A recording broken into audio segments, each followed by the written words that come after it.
What's up, fam? Smash the like button for the algorithm and let's get started with the story. Sitting in front of a system plate that said, "Watch until the death of the alternative world," the guy said in his head to the inhabitants of paradise. "There is no need to think about purgatory. This quote is perfect, but what if I go to hell?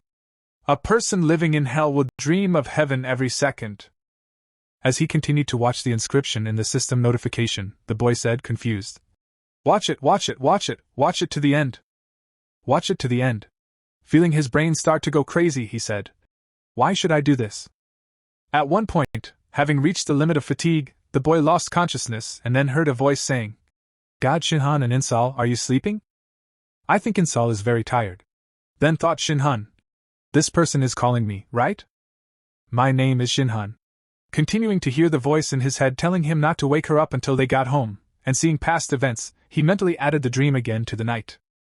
"I was driving home with my family." The next moment, when the dream came to its logical conclusion, as a bright headlight appeared in front of the hood of their car, he mentally added that, abruptly waking up after a nightmare. The guy thought to himself, "I don't know how much time has passed.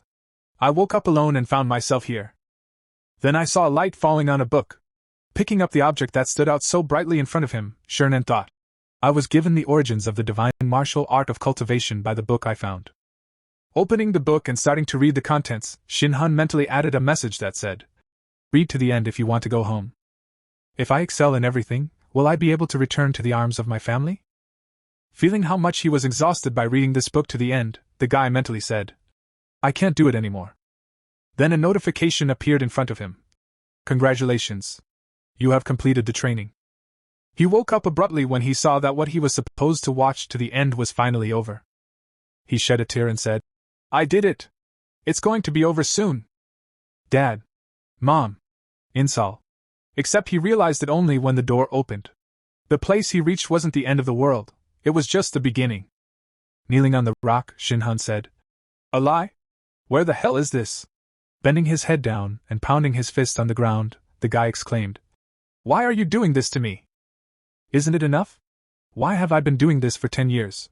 While continuing to lament what he had to go through and how it turned out to be for nothing, the guy mentally exclaimed, "What do I have to do to see the world end?" Then he heard, "Hey kid." Having attracted the boy's attention, the man who found him by chance added, "I heard your voice, and I would have let you go, but I didn't." As soon as Shinhan turned his head to the man, he saw a thin person with a weapon in his hands who added, "But my family is dying from the head, so can I cut off a piece of your flesh?" Seeing that he was in danger, the guy suddenly forgot about all the problems that had happened to him, and his eyes were filled with fear. A few minutes after the confrontation, Shinhu exclaimed, "It's not my fault!" Looking with a frightened look at the boy he had accidentally killed, the boy added, frightenedly, "What should I do? How did it all happen? He attacked me first. I had no choice. Anyone else would have done the same. I didn't know what I was doing, and when I stuck the knife in. What should I do? I'm a murderer now. It's all a dream, yes? It is. But why me?" At one point, his frightened remorse was interrupted by a system notification that said, "The level of external art has been raised." After which, Shinhan said in surprise, "The man died, but I raised the level." The next moment, after calming down his hysteria, Shinhan got to his feet and laughed nervously. Continuing to laugh involuntarily, the guy bent his head down and felt a tremor in his body, unable to understand what exactly was happening to him when he saw the message. The boy instinctively realized that he had to make the origins of the divine art of cultivation, as well as the level, to return to the world from which Shinhan came. "I must reach the maximum level. Now let's move on to the present day." Shinhan, smiling slyly after a boring fight, said before he could finish, his words were interrupted by one of the enemies who was rapidly approaching him, shouting, "The leader of the demonic cult!" Hearing that he was being called by the supreme sword of Emperor Chachin, Han, holding his sword at the throat of one of the enemies, said, "You are the leader of which generation of the demonic cult?" In response to the question, the hostage was frightened and spoke, "The Emperor's supreme sword." At the same time, Chachin Han looked away and began to count on his fingers, saying, "The 8th generation is correct since those I destroyed were the 6th or 7th generation. Let me count." The next moment, looking behind him where a large number of eliminated attackers were lying, Chachin Han said, "I am proud of you people, you come back to look for me every few decades." The next moment, making a quick rotational movement in a circle, Cha Shin Hun swung his sword and cut off the man's head and said, "Well, that was fun." This was followed by the cult leader seeing how their leader had just been killed right before her eyes. One of the cult members rushed at Cha Shin Hun and shouted, "The Emperor's supreme sword, you devil!" Having dodged an attack in the back of his opponent, Cha Shin Hun said in surprise, "Should a follower of a demonic cult say such a thing?" The next moment, after avoiding his opponent's attack, Cha Shin Hun grabbed him by the face and using his technique said, "I am impressed with your bravery, child." At the same time, feeling his whole body covered with a strange energy, the attacker mentally said, "How my body disobeyed him." After which, a barrier appeared in front of him. Having fenced himself off from the attacker, Cha Shin Hun neutralized the enemy's movements and demonstrated all his strength to show that he was no match for him. After a few seconds, he pushed the guy away from him, put the skill away, and said, "It will take years or decades. It doesn't matter." As the boy stood there in confusion, Cha Shin Hun walked past him and added, "Come back after you learn the new demonic arts, and come and entertain me." Continuing to move further and further away from the guy, who was the only one left after the death of his entire family. Cha Shin Hun added, "Now you are the leader of a demonic cult." Returning back after the battle with the enemies, Cha Shin Hun threw his katana to the ground and said in disappointment that even the new leader was not skillful enough. The next moment, he sat down next to the abandoned weapon and added in frustration, "Well, how am I going to entertain myself now?" Continuing his speech, Cha Shin Hun added in frustration, "Should I create a sect with dark martial arts supreme masters? Why is everything so boring?" Immediately after his words, he paused briefly, turned his gaze to the moon, and added, "I have been living this boring life for 140 years. Suddenly remembering his past, the guy added in disappointment, "Yes, 140 years. During this time, I've had enough of all those who wanted to see the world die. Now I can't even remember the faces of my family members." Continuing his reflections, focusing on his sister, he added, "Heaven is a place that never existed for me. Every day I lived my life as if I were in hell." Immediately after all that was said in his head, the guy opened his eyes again, looked at the moon in front of him, and said, "That's enough. Let's finish this." As soon as he said that, a system screen appeared in front of him, and Cha Shin Hun was taken by surprise and exclaimed, "What?" Looking at the table of contents that said, "External Art 50th level maximum. Congratulations. You have reached the highest level. The restriction requirements have been met. Final level, Divine Ascension. Restriction removed. You are returning to Earth." Cha Shin Hun spoke in disappointment. After all these years, the guy laughed hysterically again, put his hand to his face, and said, "Did they really feel sorry for me if I decided to surrender or not?" The next moment, removing his hand from his eyes and looking ominously ahead, the guy added, "Maybe they're calling me a divine descent." After applying the skill to be transported back to Earth, he said, "Does this mean that I have reached the divine level? But it's really strange." Looking up, waiting for the corridor to be completed, the boy said, "I must be free of earthly desires if I am to become a deity. I wonder if I have ever been so full of emotion in my life." Again recalling the images of his family, Cha Shin Hun mentally added, "My family may have already died because it's been so many years. I've long since lost the desire to return to my world. My heart is full of retribution. It's all I have left for the one who did this to me." After confirming the request from the system window that asked if he wanted to return to his world, the guy walked back and shouted over and over again, "I'm going to finish you." Unwinding in this world of Mamu and moving back to Earth, Cha Shin Hun added menacingly, "Whoever you are, I will personally finish you off." At the moment of the spell to move to Earth, a giant pillar of light formed around the place where the boy was, through which he had to go back while breaking into pieces to be carried. Cha Shin Hun recited in his mind, "The supreme sword of Emperor Cha Shin Hun." After staying in Mai for 140 years, feeling his body quickly traveling to another part of the world, the guy added in his head that he was returning to Earth, the year 2011. Earth, before Toin Hun had his accident. Folding her hands in front of her, the holy girl recited a prayer and said, "The day when the horrors would become a reality was near. Humanity must evolve." While somewhere on the ground, in the middle of the forest, a portal overflowing with monsters opened up. The girl added, "To face and resist this horror." Continuing her speech, the saintly girl, anticipating the trials that await humanity, where piles of monsters will soon break in, added, "Do not miss the blessings given to you." Smiling ominously before the start of the grand event that we had to wait so long for. The person said, "It's finally starting! I'm sure you've been waiting for Chosen Hun." 2025, Korea.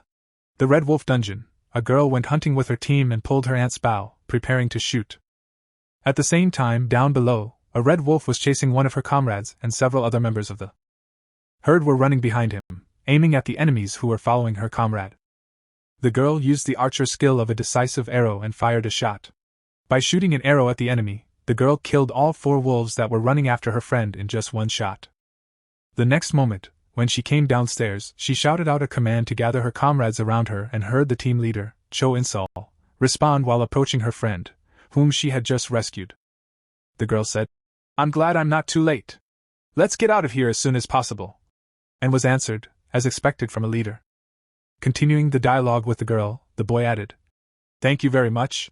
But before he could finish speaking, the teeth of a monster that suddenly popped up behind him sank into his shoulder.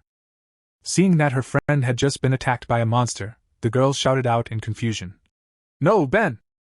Gucci!" The next moment, hearing screams behind her, she turned to see that a herd of red wolves had attacked the rest of her team and were already tearing up their victims. Continuing to confront the enemies, of which there were many, the girl thought tiredly, "Oh no, things are bad. These monsters have no end, and my bow will break at this rate. I will soon meet the Creator."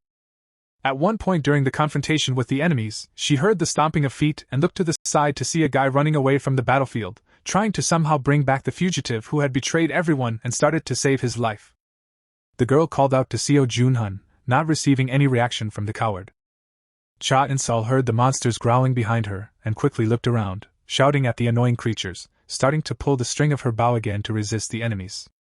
The girl nervously said in her head, "Damn if this is going to continue," at the same time as I left the battlefield with my tail between my legs. I exclaimed in my head, "Damn, I was too careless." Continuing to run away, the boy looked back at his comrades being torn apart by monsters and added, "It wasn't my goal to join the team with these weaklings. If I stay here, I'll die like them." Seeing a portal near him that led to the exit from the dungeon, the guy looked at the hope of salvation and exclaimed, "I've got it. I need to get there as soon as possible." Before he could finish his sentence, an arrow stuck in the ground right in front of him, and he suddenly stopped and froze in place. The next moment he looked back, exclaimed, "What a bastard!"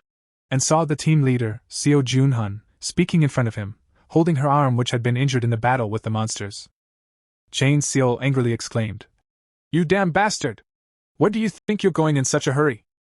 In response to the team leader's threatening remark, the boy nervously exclaimed, "Oh, team leader! You survived. I'm so glad you're here. What a blessing. I know how it looks, but please calm down." Ignoring the frightened CEO of her ward who had betrayed everyone, the girl grabbed him by the collar and exclaimed, "I told you it was dangerous on the battlefield." After shedding a tear for the loss of all her comrades, Jong-gil added, "Because of you, you incompetent deaf bastard, our entire team died." After hearing this, Seo Junhun knocked the girl's hand away from him and shouted, "You, __, and then at least I should get out of this alive." Listening to the boy's exclamations, who was afraid for his life, the girl smiled and exclaimed, "You're right, it's Seo Junhun." The next moment, turning her back on the cowardly boy and walking backward, Cha In-sol added, "It's pointless to talk to trash like you. Turn around, even if your father has your back." Immediately after her words, she looked back at the boy and added, "Let's see if he will turn a blind eye to this incident when we return before dawn." After finishing her speech, she was walking on and suddenly heard someone shouting at her back. As soon as she looked back, she saw Seo Junhun running toward her using the Assassin's Stone Breaker ability. When he caught up with the girl, he threatened to tell her everything when she returned to Swak after the hunt. The boy struck her devastatingly in the body. As a result of the blow, the girl was thrown back several meters and stopped, hitting the ground, after which she moaned heavily. At the same time, approaching the wounded team commander, Seo Junhun said in an excessive tone of voice, "Let's see you talk like this." Approaching the beaten girl, Seo Junhun took her by the hair and lifted her head up, saying, "Who do you think you're talking to, you stupid girl? If everyone admires you, you think you've achieved something?" The next moment, lifting the girl to her feet by her hair, Seo Junhun added, "Do you want me to help make sure everyone knows about you? Concentrate on her achievements." The leader, Miss Cha In-seo, became a hindrance, which is why the raid into the dungeon ended in failure, and the entire team was destroyed. Continuing to threaten the girl and preparing to strike her again, the boy said, "Well, thanks for your efforts, Team Leader Cha." Just as he was about to hit the girl, thunder rang out from the sky, followed by lightning striking the ground a few meters behind him. At the same moment when he found himself on the ground, Cha-san who saw a new location in front of him, and said, "Wow, that's amazing!" Also, after receiving the notification, internal art level 50th maximum, external art level 50th maximum. You returned to Earth and exclaimed joyfully, "At last I am here." Continuing to rejoice at his return, the guy exclaimed, "So the reward for the maximum level was a return to Earth? Seriously, what a disgusting hobby you have." After which his tone suddenly changed and he added menacingly, "I'm not there to help you escape." At one point, interrupting the joys of the guy who had just returned to the ground, Seo Junhun exclaimed, "Just look at you, muttering nonsense." Hearing someone's remark, Cha-chin-hun turned his head in the direction of the sound source and saw an angry guy who shouted out from nowhere, claiming that someone would be killed by the teleportation you just used, "You wizard!" Continuing to point his finger in the direction of the guy who had just appeared out of nowhere, Seo Junhun exclaimed in displeasure, "You better tell me who sent you!" Ignoring absolutely all the exclamations of the guy who was making a show of himself, Chosen-hun walked past him to the girl who was lying on the ground while Seo Junhun exclaimed in surprise. The next moment, he gritted his teeth and then, as the guy walked past Seo Junhun without paying him any attention, he mentally exclaimed, "That bastard is ignoring me!" Approaching the girl who was lying on the ground under a tree, Cha-chin-hun heard a life-and-death fight and it looked like she was dying. Then he noticed something strange about the girl. At the same time, he gritted his teeth in anger at being ignored and thought, "Oh." Immediately after realizing a certain problem that appeared out of nowhere, the coward thought, "I screwed up, he saw me with Chin. If I'm still like that, who knows what could happen? I don't know who he is, but the only way out is to get rid of him." The next moment, when he heard Ch Shin-hun say, "Hey Chuni," he asked if it could be the pendant, and then Seo Junhun added, "We were just having fun with a deadly fight. If we go back quietly, everything will be fine." Immediately after his words, Seo Junhun attacked the guy with his fists and shouted, "Only if you don't want your ass kicked too." Before the guy could carry out his attack, he was suddenly blown away by the strong energy that began to come from the person in front of him. Landing on his feet and sitting down on the ground, Seo Junhun thought in confusion as he looked at Cha-chin-hun, wondering what was wrong with this energy. Starting to demonstrate his absolute strength and greatness in front of the life that dared to injure his sister, Chosen-hun slowly walked toward Seo Junhun, gritting his teeth against the rhinestone. The Bobo looked at the monster that was coming at him and suddenly realized that this could not be happening. Continuing to walk toward the stunned Seo Junhun, Cha-chin-hun said something he might not have noticed in other circumstances while starting to concentrate spiritual energy in his hand to finish off the impudent guy. Chosen-hun added, "You seem to be asking my name like that." The next moment, he picked up the stones around him because of the very tight concentration of the boy sitting there and added, "The supreme sword of Emperor Chosen-hun." Immediately after his words, he stood in front of the boy and brought his finger, which glowed from the energy concentrated at the tip, closer to his forehead and added, "Even if I explain it, you still won't understand." Having made a powerful shot that changed the landscape of the surface along the entire length of the beam, the boy added, "Everything right to Cha-chin-hun." Having beheaded the person who dared to harm his girl, the boy put his hand in his hair and said happily, "I'm Ch Seal's older brother." Standing at the exit of the amusement park, the girl barely held back her tears as she heard Chinol say, "If you keep whining like this, I'll leave you here." After hearing her father's exclamations, the girl's mother said, "God, the sun is starting to set." At the same moment, approaching his younger sister, Cha-chin-hun asked to know how much she liked the parks, and then she said, "Appa." Continuing to calm his younger sister, the boy smiled happily and added, "What should we do? If we continue to stay here, we will cause our parents trouble." Hearing her brother's remark, the girl bowed her head down and clutched the bear to her saying, "But if we go home, will we see each other again?" "Oops. Mom said you won't be able to come home often because of school." After listening to the reason for his younger sister's protest, the boy put his hand on her head and said to Inso, "You know how much I care about you. Even after I go to university, I will visit you often." Starting to calm down, the girl looked at her brother and said, "When I come, we'll go to the amusement park, okay?" Having received the promise from her older brother, the girl smiled happily and said goodbye. After finally convincing his sister to go home, Chin-hun said, "Good girl, in Seoul, we'll go home." And she jumped on her brother's back and exclaimed, "Take me to the car on your back." He replied, "Good. You should ride on your back more often while you're still light." She exclaimed, "I'm light. Ride me on your back every day." And he replied, "I'm light."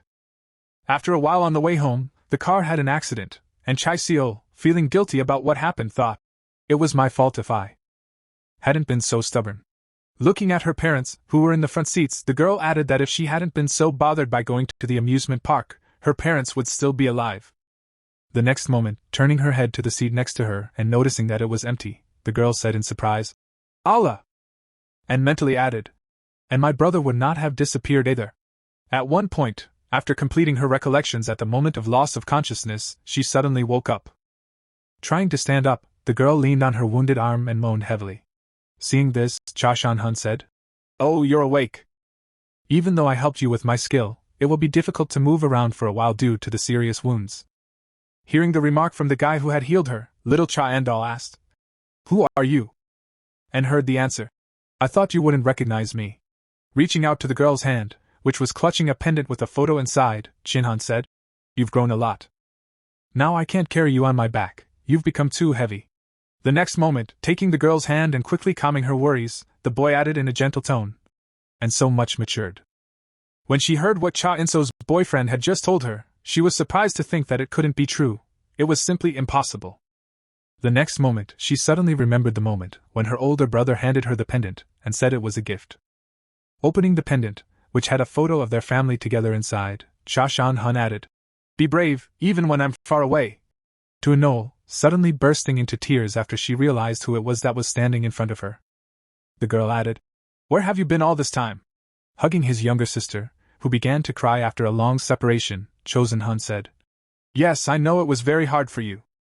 A few seconds after demonstrating her feelings, the girl suddenly pushed her brother away from her and shouted, "Seo Jun-hun. What happened to them?" After receiving a question from his younger sister, Chosen-hun looked back to where the boy's body was lying and said, "If you're talking about the person who attacked you." Looking in the direction her brother was looking, the girl saw the boy's motionless body not far from her and suddenly froze in place in shock.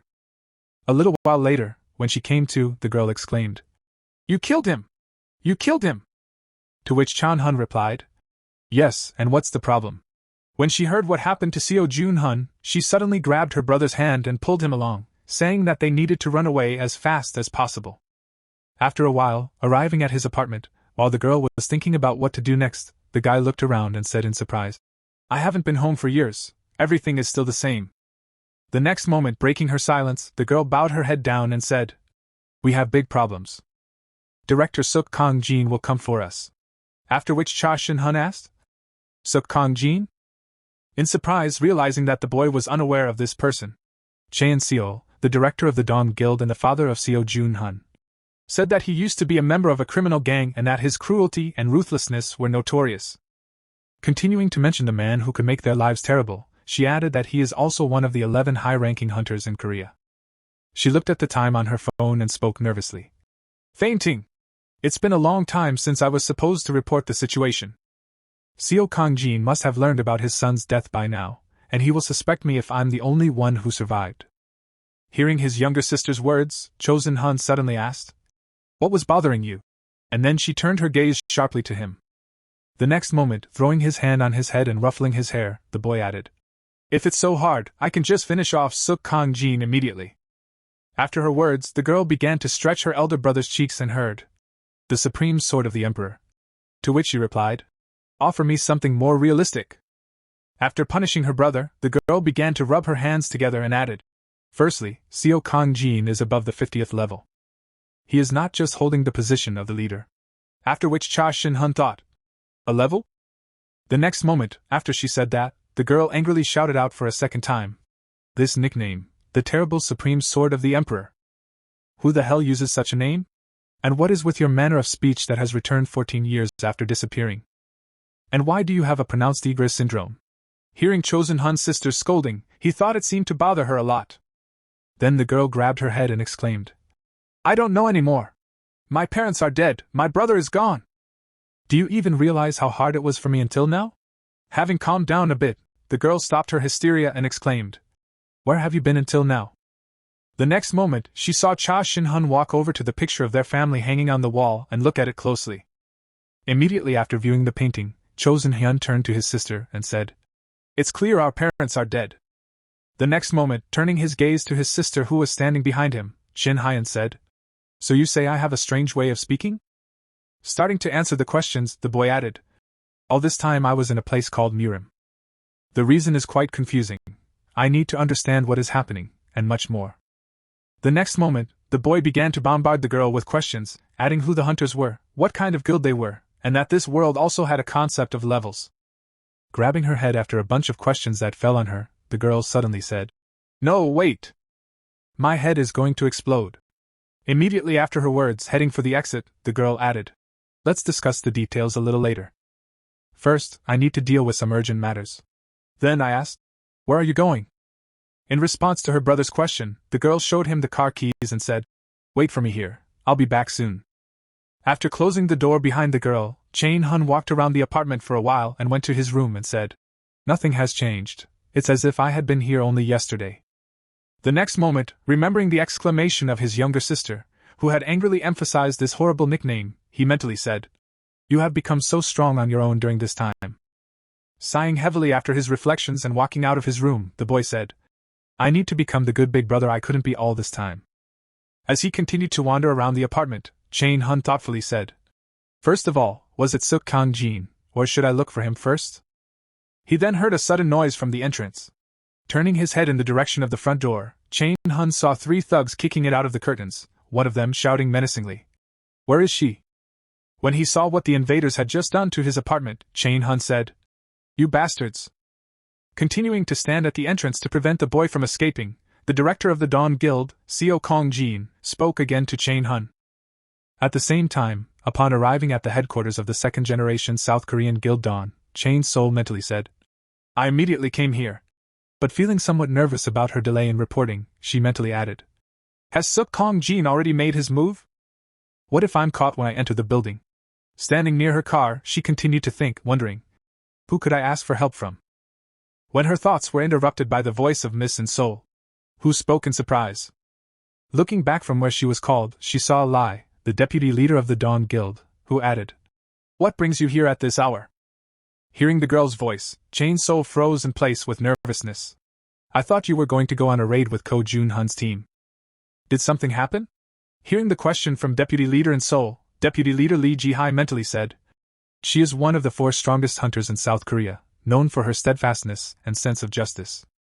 It's hard to know what she is thinking. Feeling very nervous, Chain bit her hand into a fist and mentally added, Can I trust her? This is my only chance. And then shouted to the deputy, at the same time looking at the 3 men who broke into his apartment. Chain Hun said, How dare you? The next moment, pointing a finger at one of the men at the entrance, the boy asked, Are you Kang Jin? Didn't your parents teach you that you can't break down a door when you enter someone's house?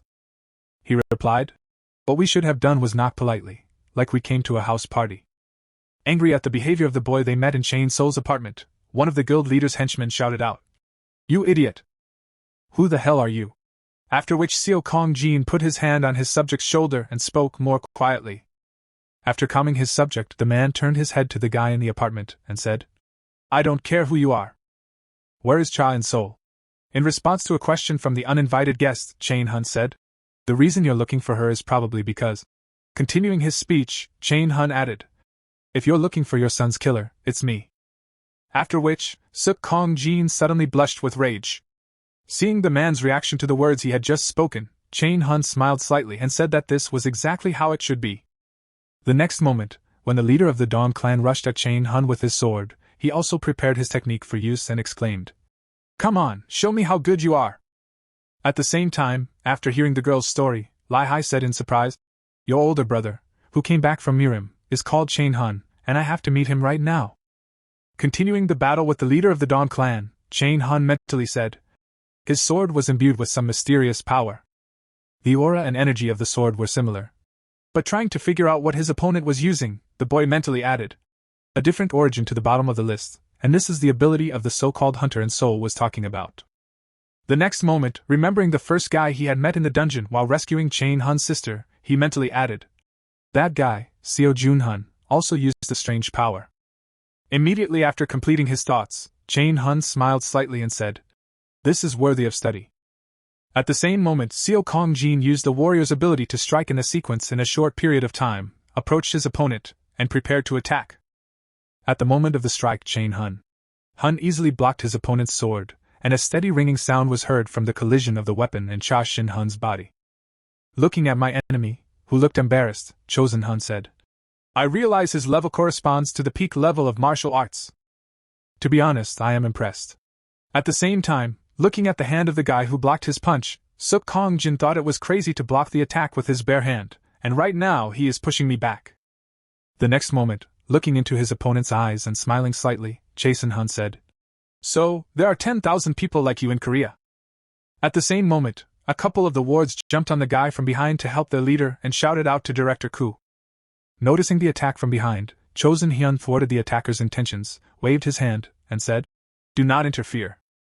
After one unsuccessful attempt to approach the boy, one of the attackers, once on the ground, attacked the boy with fire magic, using a fireball. At the same time, watching the fire show his friend was putting on, the guy with the shield shouted out with a sly smile, Ready! After setting the guy on fire with the help of a sorcerer's skill, the attacker grabbed his sword and rushed at Cha Shin Hun again, shouting it was over. Catching the man's sword right in front of his throat with one hand, Chosen Hun smiled slightly and spoke, Better.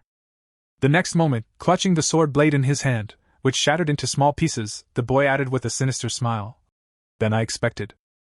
Immediately after his words, Cha Shin Hun used his skills to release an aura that extinguished the flames that had been engulfing him after the enemy's last attack.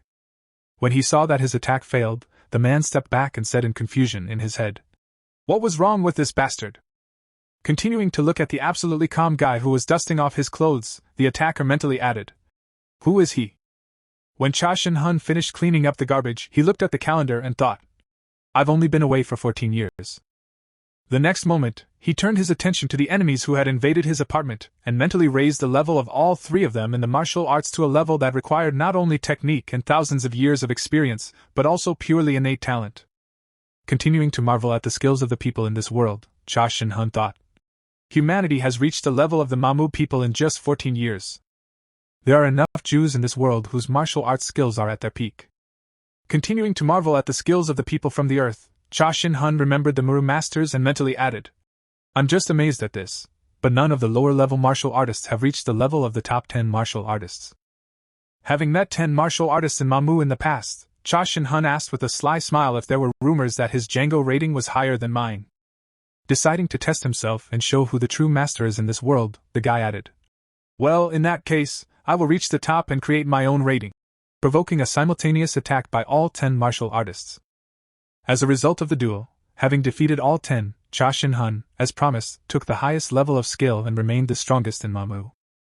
At the same time, Cha No was hurrying home with Li Jihai, thinking about how so many things had happened that were driving him crazy, and the vice principal suddenly wanted to meet his brother. Turning her head in the direction of where the passenger was sitting, Cha No added, Normally, I wouldn't hide anything from her, but I'm not sure if she's a friend or an enemy.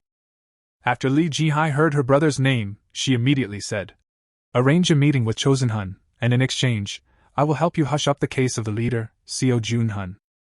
Then Anol asked in surprise, continuing to insist on her own desire. The guild's deputy added, The problem with Director Seo Kong Jin. Remembering that conversation, Anol mentally said, I can't refuse this offer. Recalling again how the girl who had looked out the car window had said that she had no desire to become enemies with Chosen Heian. Inol mentally added what she wanted at one point in the trip. Without taking her eyes off the road, Li Jihai said, You said Cha Shin Hun disappeared a few years ago. And she heard her reply. Continuing the dialogue with the guild's deputy, Inol added, That was in 2011. So it turns out that it was 14 years ago when she heard when her older brother, Li Jihai, disappeared. She suddenly grabbed his hand and thought excitedly. 14 years means 140 years. I can't even imagine how strong he was then. The next moment, looking out the window again, Li Jihai asked, What kind of person is your older brother? She heard him say, He is kind and reliable. With her head slightly down, Cha Nol added, And Li Jihai, who was also very bright in her studies. Said in surprise, continuing to talk about Shin Hyun, the younger sister added that he was able to enter University XX without a tutor. To which University XX replied, He must be a genius.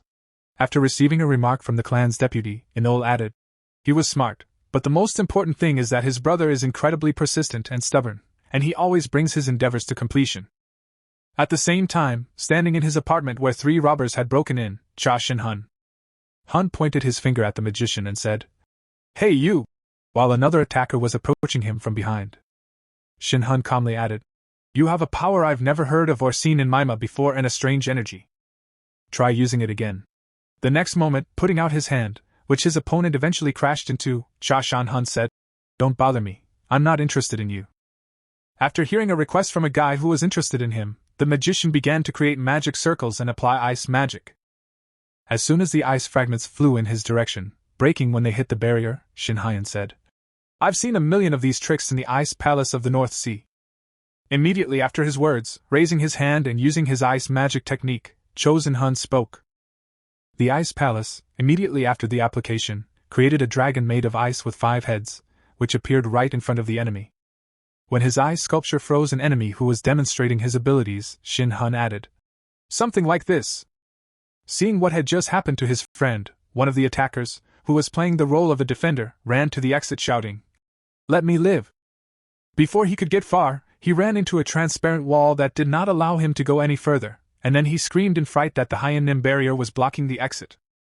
The next moment, after he shouted, a laser beam shot through his forehead, instantly making a hole in his forehead. Seeing that his comrade had just fallen to the ground, the clan leader exclaimed in confusion, "Kim Shiok, you are the shield that is supposed to cover us from the front. How dare you turn your back and run away?" Hearing the shouts of his enemy who was killing his comrade, Cho Shin-hun, blowing the smoke from his finger, said, "Well then?" Having attracted the attention of the last of the robbers who broke into his house, the boy smiled and added that he did not care about the loyalty of the bandits. Gritting his teeth in anger, Suk Kang-jin thought, "Ice magic is a barrier, and he cast some kind of spell with his fingers. Or is it a mage system? But a mage couldn't block my blow." The next moment, he looked down at the floor of the building and mentally added, "I also noticed that the apartment was not damaged despite the battle. It was all because of the barrier." After analyzing the entire situation, Suk Kang-jin exclaimed, "You rascal! You set up a trap here, so you knew we were coming and prepared for it." In response to his opponent's various shouts, Chan-hun folded his eyes in front of him and said, "I have shrouded this area with the sword of the mind for many years. I could not let some thugs pollute the floor like this." The next moment, remembering his position in Mumu's world, Cha Shin-hun added, "It's hard for you to understand the level of my actions." With a sly smile, looking at his enemy. After explaining what he had done, Shin-hun added, "By coming to my house, you have entered my territory." After listening to everything the boy told him, Suk Kang-jin used his berserker ability and shouted, "Hey, you crazy bastard! I'm taking you with me." Immediately after his landing, as soon as the berserker mode was activated on him, the man screamed loudly, preparing to use the berserker explosion skill. Seeing what his opponent was doing, Cha Shin-hun said, "Well, who's the monster here? It looks like your strength has grown significantly. Are you going to die to get rid of me?" Ignoring all the further words of his opponent, Suk Kang-jin began to swing his sword and slashed at the boy. Watching these crazy actions and the man's frantic screaming, Cha Shin-hun seemed to have lost his temper, just like one of the martial arts masters. The next moment, grabbing the sword from the floor, which had been dropped by one of Cho Shin-hun's enemies, he said, "I will show you respect." Immediately after he said this, the guy instantly got close to the enemy and, with his strike, cut the enemy in two. As soon as the opponent was finished, the boy said without looking back, "You have received this honor." The next moment, putting his hand in his hair and turning his head back, the boy added that it was a blow from the Emperor's supreme sword. After a while, reaching her apartment, Enol said, "This is my home." After which Lee said, "Sorry for the intrusion." After that, Enol exclaimed in confusion, "Why was my door open?" When she saw her older brother in the guest room wiping blood from the floor, she exclaimed in displeasure, "What happened here? Why is the door in such a state?" He said, "Damn, I didn't have time." Continuing to clean up the remains of the battle as if nothing had happened, the guy added in a calm tone, "Don't panic, it's just a housewarming party." Hearing the exclamation in response, "Why is there blood all over the place at a housewarming party?" Continuing to radiate anger, Cha No said to her brother, "You keep getting into trouble after you come back." To which Shin-hun replied, "You have a good expression. If you go to the mum, you can become much stronger." Then she added, "It looks like there was a battle." The next moment, when he turned his gaze behind his younger sister and saw Li Jihai behind him, the boy was surprised to see this girl. In his head, feeling some connection between her and himself, Shin Hun mentally added, her inner art resonates with the origins of divine martial art cultivation. Here is the text with corrected punctuation. Place of the guest brought by the younger sister, she mentally said to Cha Chin Hun. You are even able to use sound propagation. Who are you? Continuing to look at the guy in front of her, the girl added. You really thought you were the only person who had ever been to that place? After a certain period of time, Chain So woke up abruptly after a dream and opened her eyes in confusion. Immediately after suddenly waking up, the girl jumped out of bed and went to the living room to find her older brother. Unable to find her older brother, the girl said sadly, hearing his name. Chosen Hun, who was standing by the window on the balcony, said to his younger sister, You woke up early. After hearing her older brother's voice, the girl immediately looked back to see where he had just spoken from. As soon as the girl's gaze returned to him, Chosen Hun said, smiling gently, What's the matter? You thought I'd disappeared again? Realizing that her brother had come back, she was relieved to think that it was not a dream after all. What a relief! She then asked. Why did you wake up so early? After asking his sister, when he heard his phone ringing, he said, Wait a minute. To which she responded, So well. After hearing what the interlocutor demanded from him, the guy headed for the exit and said, I'll be back soon. As soon as Chosen Hun headed for the car that was supposed to take him to the meeting, In-Sol thought it had been a week since he returned, but it still seemed unreal. She also recalled the meeting between Lai Hai and her brother. The girl mentally added that Lai Hai's deputy leader said that he left absolutely nothing behind, and before he left, he said only, Let's meet again. Continuing to recall the situation that took place in the first days of her brother's return home, In-Sol mentally added that very soon, some men in black arrived and took away the remains of Director Suk Kang-jin and his subjects. Also remembering the solution to all the problems, she mentally added that the next day, the report about Seo Jun-hun was shown on the news along with the disappearance of Suk Kang-jin after he suddenly decided to retire. Thinking of the deputy guild leader who had taken care of all of this, In-Sol mentally told Lee Ji-hai to keep her promise. Watching from the balcony as a private driver was sent to pick up her brother, the girl added mentally. Being the only survivor and the one who took responsibility for the raid on the Red Wool Dungeon, the guild gave me a suspended sentence.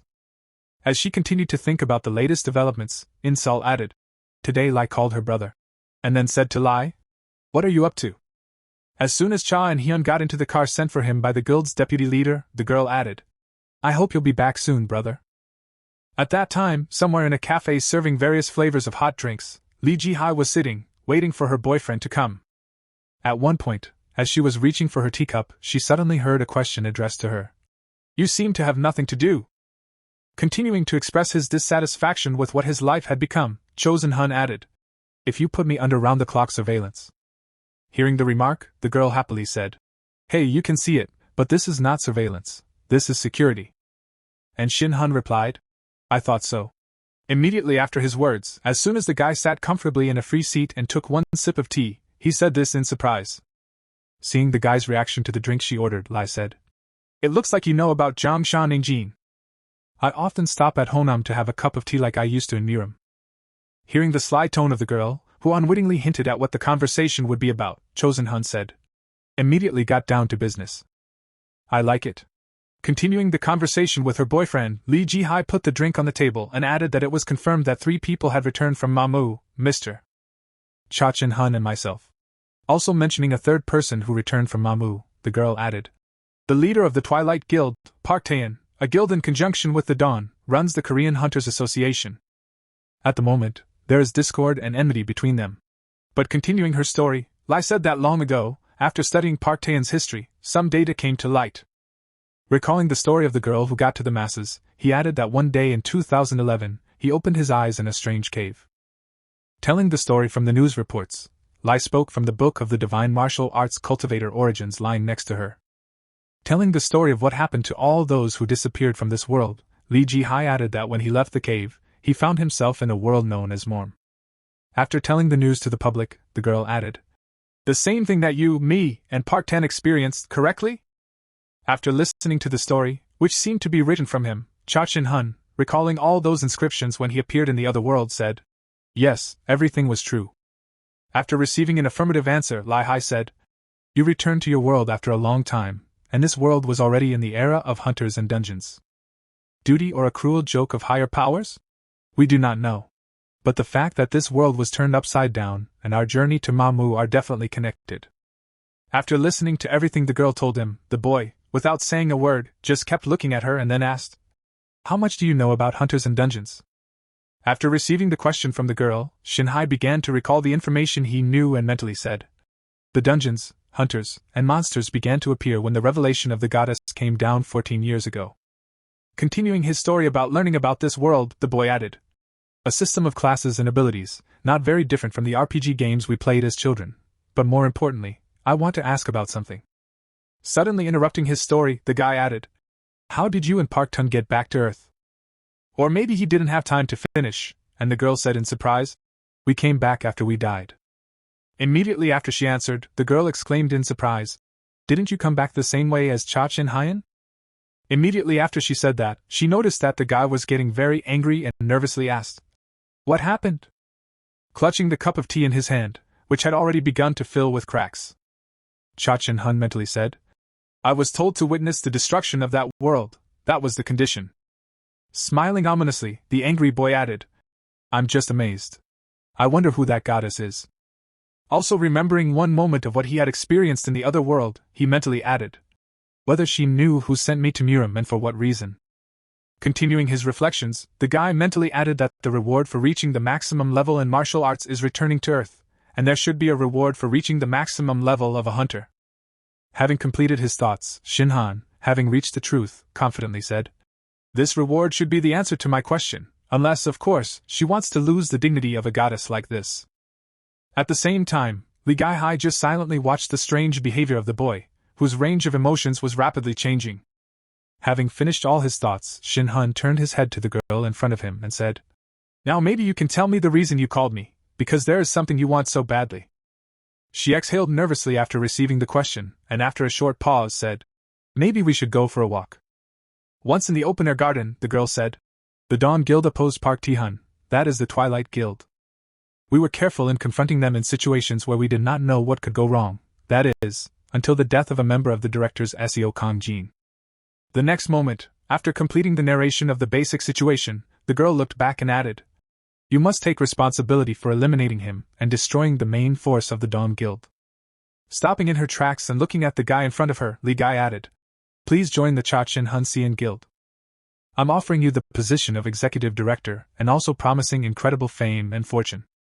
The terms of the contract are good, aren't they?" Hearing the offer from the girl who had called him to the meeting, Shernan put his hand behind his head and said thoughtfully, "If my sister's boss is offering this, it will be hard to ignore." Immediately after his uninhibited remarks about the proposal, Chosen Hun said, "However, I have to decline." When she received a rejection of her wonderful offer, she exclaimed in surprise, "But why?" and was told, "I work alone." The next moment, taking a few steps forward and looking back at the girl, Shin Hun added confidently, "Besides, maybe because I don't want to serve someone who is weaker than me." Hearing another reason why the boy refused to cooperate, the deputy leader of the guild, Dawn, suddenly said, "Then maybe we should check it out." Having attracted the guy's attention with a sudden proposal, Li Jihai locked eyes with Sha H and added, "Who was stronger?" Continuing the dialogue with the guy she wanted to recruit, Li Gai added, "You know 1 year in this world is equal to 10 years in Niram, so you know you spent 140 years in Niram, right?" To which he thoughtfully replied, "Yeah, something like that." Having received confirmation of her guesses, Li Gai said, "That age and ability may not always be comparable." Hearing the girl's remark, Chosen Hun smilingly replied, "I completely agree. If someone spent 300 years there, they would still be weaker than me." Hearing the self-confident statement from the guy in front of her, Li Hai stretched out her hand in front of her and asked if it was true, and then cast a spell and said, "Open up." Immediately after she said that, the girl shot a purple sphere in Chosen Hun's direction, which stopped a few centimeters away from the boy, and then added, "Shadow dance." Just as the area around him began to fade into gray tones, Shin Hun mentally said, "My senses are blocked, and my surroundings are becoming terrifying. The range is about 50 meters. Creating such a large dome using only the laws of physics requires a great deal of energy and time." As soon as the entire area was covered by the dome, Li Gaihai said, "This is my original ability." And Shinhai replied, "It turns out we're in an alternate dimension that reflects the real place we were actually in." In response to the question, she said, "From the outside, it will look like we just suddenly disappeared." Continuing her speech, the girl slowly stepped forward and said, In Murim, they called me the Bloody Cherry Blossom, and I never failed an assignment to eliminate. Hearing who the girl in front of him in the other world was, Shin Han happily proclaimed, "So I was right, you fight to the death even with your hands tied." After receiving a remark from her opponent, the girl took out a blade in both hands and said, "It's very simple to get out of this place, either you defeat me, or you die." After hearing how he could leave this space, Cha Shan Hun smiled and said, "So this is a threat in broad daylight? How scary! But this ability doesn't seem to be about trapping the enemy." As soon as the boy said this, the girl immediately rushed at him with her weapon and put one of the daggers to the boy's neck, saying, "Of course not." At one point, in a split second, Shin Hyun stepped back and dodged the girl's blade. Seeing the movements of her opponent, Lee Ji-hai, who was continuing to actively attack, quickly changed the grip of her blade in her right hand. Immediately after the change of grip, Lee Ji-hai began to actively attack again, swinging her weapon, but Shin Hun easily blocked absolutely all of the girl's blows with one hand. At one point, realizing that there was no point in continuing at this pace, the girl jumped back and lunged at the guy. At the time of this attack, she was aiming at Shin Hun with two simultaneous blows that crossed each other as they approached. Avoiding this attack, Chosen Hun jumped back and then held a dagger in each hand, one of them parallel to the hand in a specific style. The next moment, Shin Hun looked up at the girl, who was using an interesting fighting style, and recited the martial arts of the greatest assassin, Mamu the Dark King. Continuing to voice the technique he knew, the boy added, "The Moonlight of the Bloody Path." Hearing the name, Lee Ji-hai said in surprise, "You understood it from just one glance?" In response to a question from the girl, Cha Chin Hun stopped in his tracks and said, "I've already fought once with someone who used this style, and I was a little inexperienced at the time." Continuing his thought, the guy added, "I accidentally killed him in a split second." Hearing this, Lee Ji-hee suddenly froze in place in shock. Shin Hun shocked the girl and said, "Since you are my Muruhaba, I will allow you to use 3 styles. If you can defeat me, I will join the Dawn Guild." Staying where she was, the girl heard that it was the first style of the 3 acceptable ones. Hearing the boy's remark, the girl changed the grip of her dagger again and started to attack him, saying, "Think of it as you wish." At the same time, watching the girl's movements, Shin Hyun thought, "It's amazing, being in her space, I don't feel her at all, as if she had just disappeared." Continuing his thoughts, the boy noticed a strange thing that began to happen and thought, "I wonder if this is also a feature of the dome." Quickly jumping from the place where something had just exploded, the guy, being in the air, began to watch what would happen next. The next moment, debris and several energy daggers began to rapidly move toward Shin Hun. Seeing that he was in danger, the guy used his skills and easily dispelled the enemy's attack. When the danger was over, the boy came down to the ground and said, "This is amazing!" At the same moment, a girl who thought she would catch him by surprise attacked him, but Shin Han reacted with ease and blocked the girl's attack with a sly smile. After the unsuccessful use of the girl's skill that changed the fighting style, Shin Hyun said, "This was the second style." Having failed again, after a long time of pushing the guy, Lee Ji-hee bounced back and said, "As I thought," breaking the distance with her opponent. Stopping in place, the girl added, "The strongest Shaolin master, who left the world at the age of 150. The next moment, turning her gaze to the boy in front of her, Lee Ji-hai added, "Ch Shin Hun, who can be considered his equal, should be the strongest." Hearing his name called, the boy awkwardly scratched his cheek and said, "Oh yeah." And seeing Lee Hai's strange reaction, "You're treating this like something normal." Activating her skill again, after which points appeared from the greenery, the girl said, "Then if I finish you." As she watched the spearheads fill the arena of the covered territory, she added, "Will I become the strongest in Murma?" Remaining steadfastly in one place despite the use of techniques by his opponents, Shin Han said, "Indeed, I had even lost the power of speech."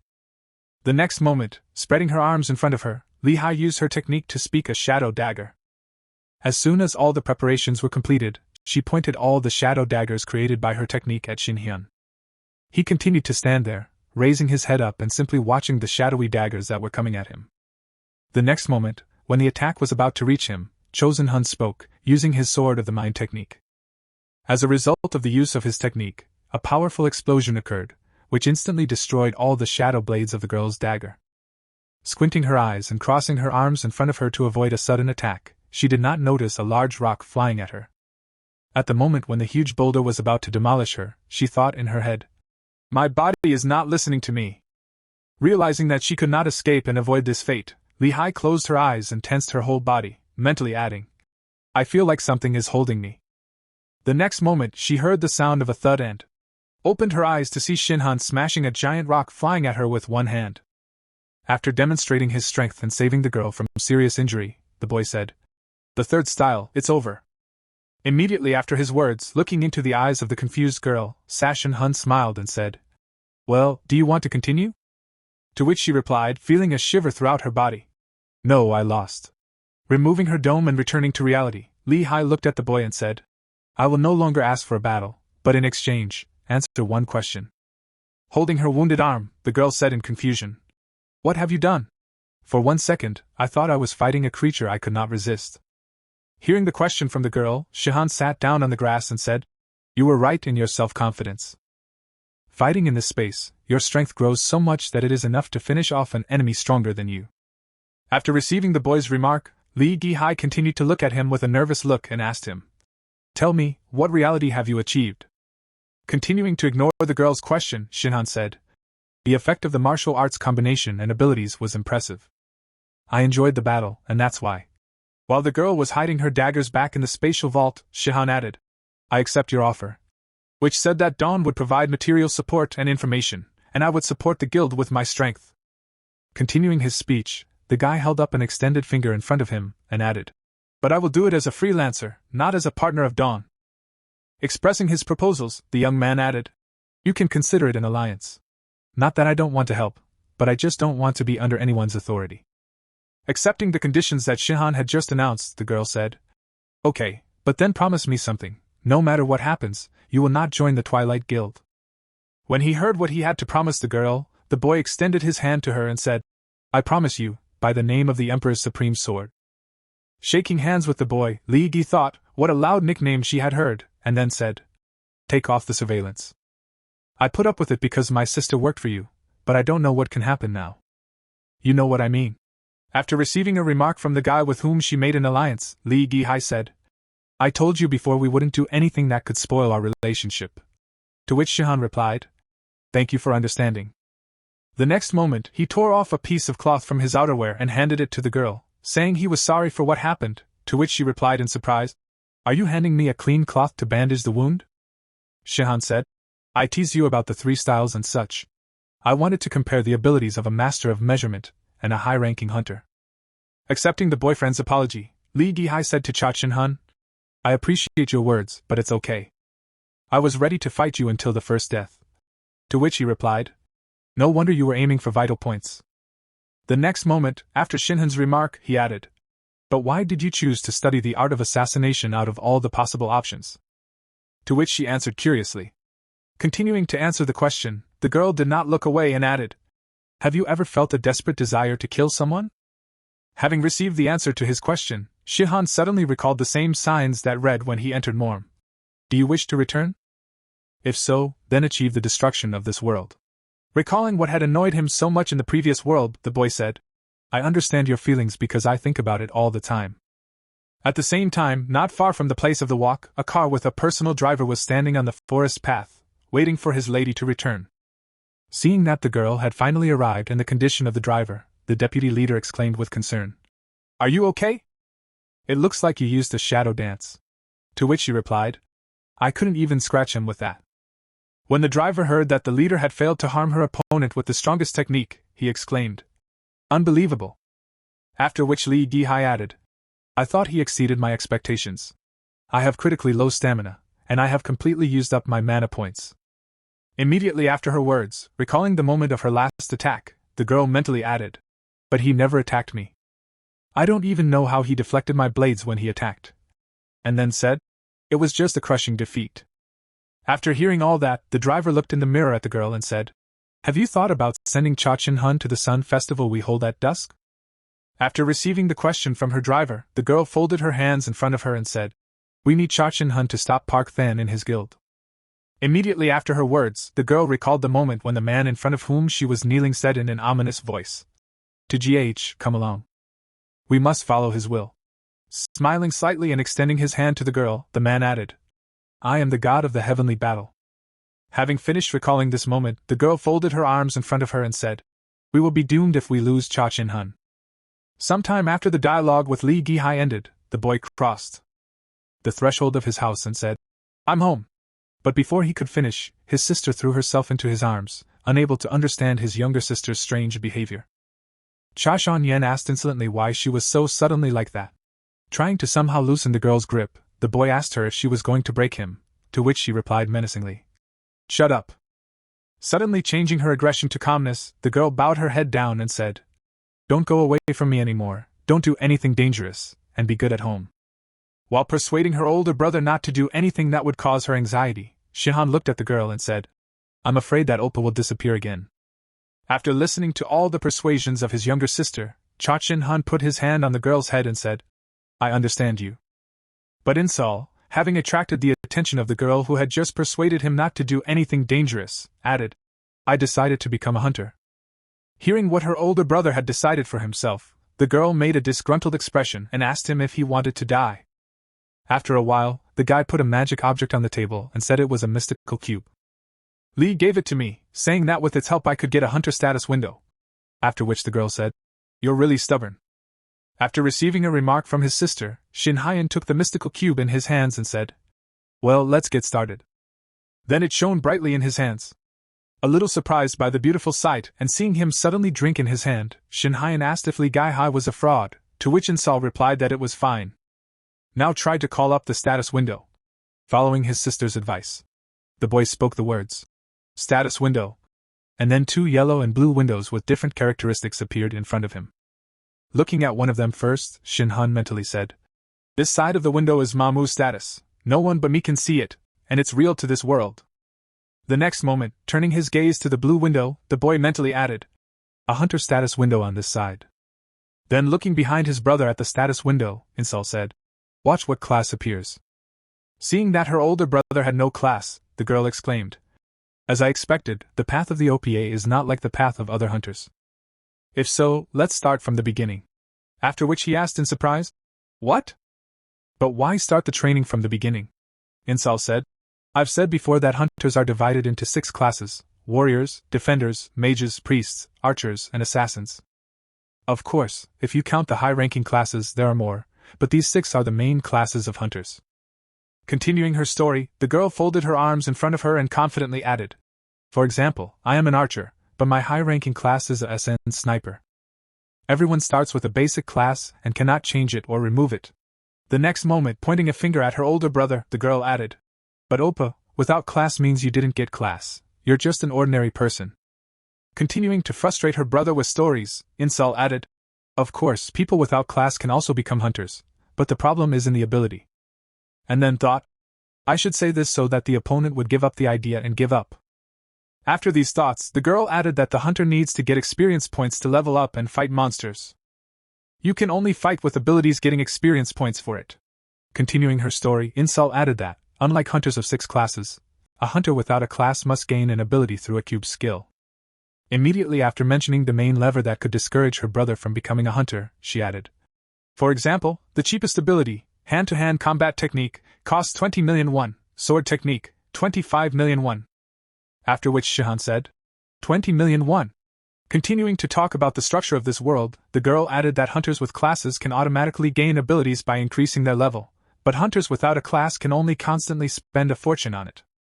Immediately after her words, the girl added with a sly smile, "But brother, you have money," meaning that Shinhan only gave a disgruntled nod.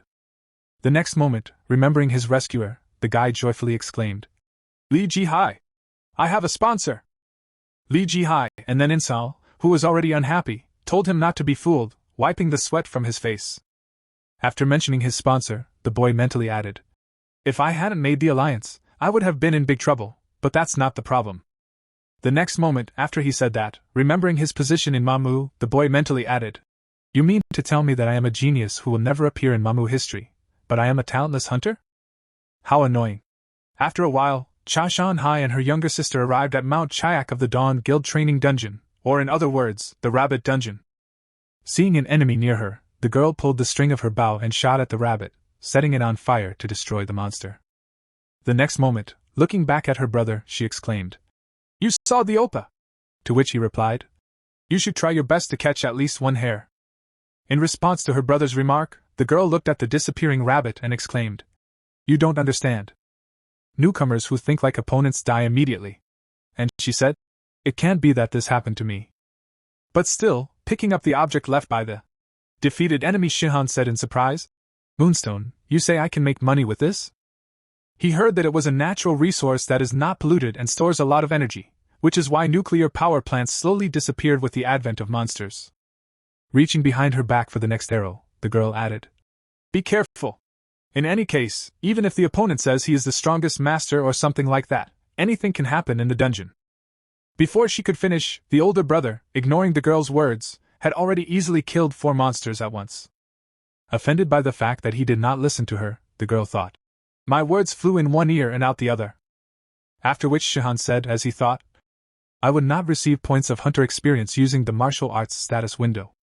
Opening the status window and looking at the one skill he had, the guy thoughtfully asked, "Should I ask Lai Ji-hai for another skill?"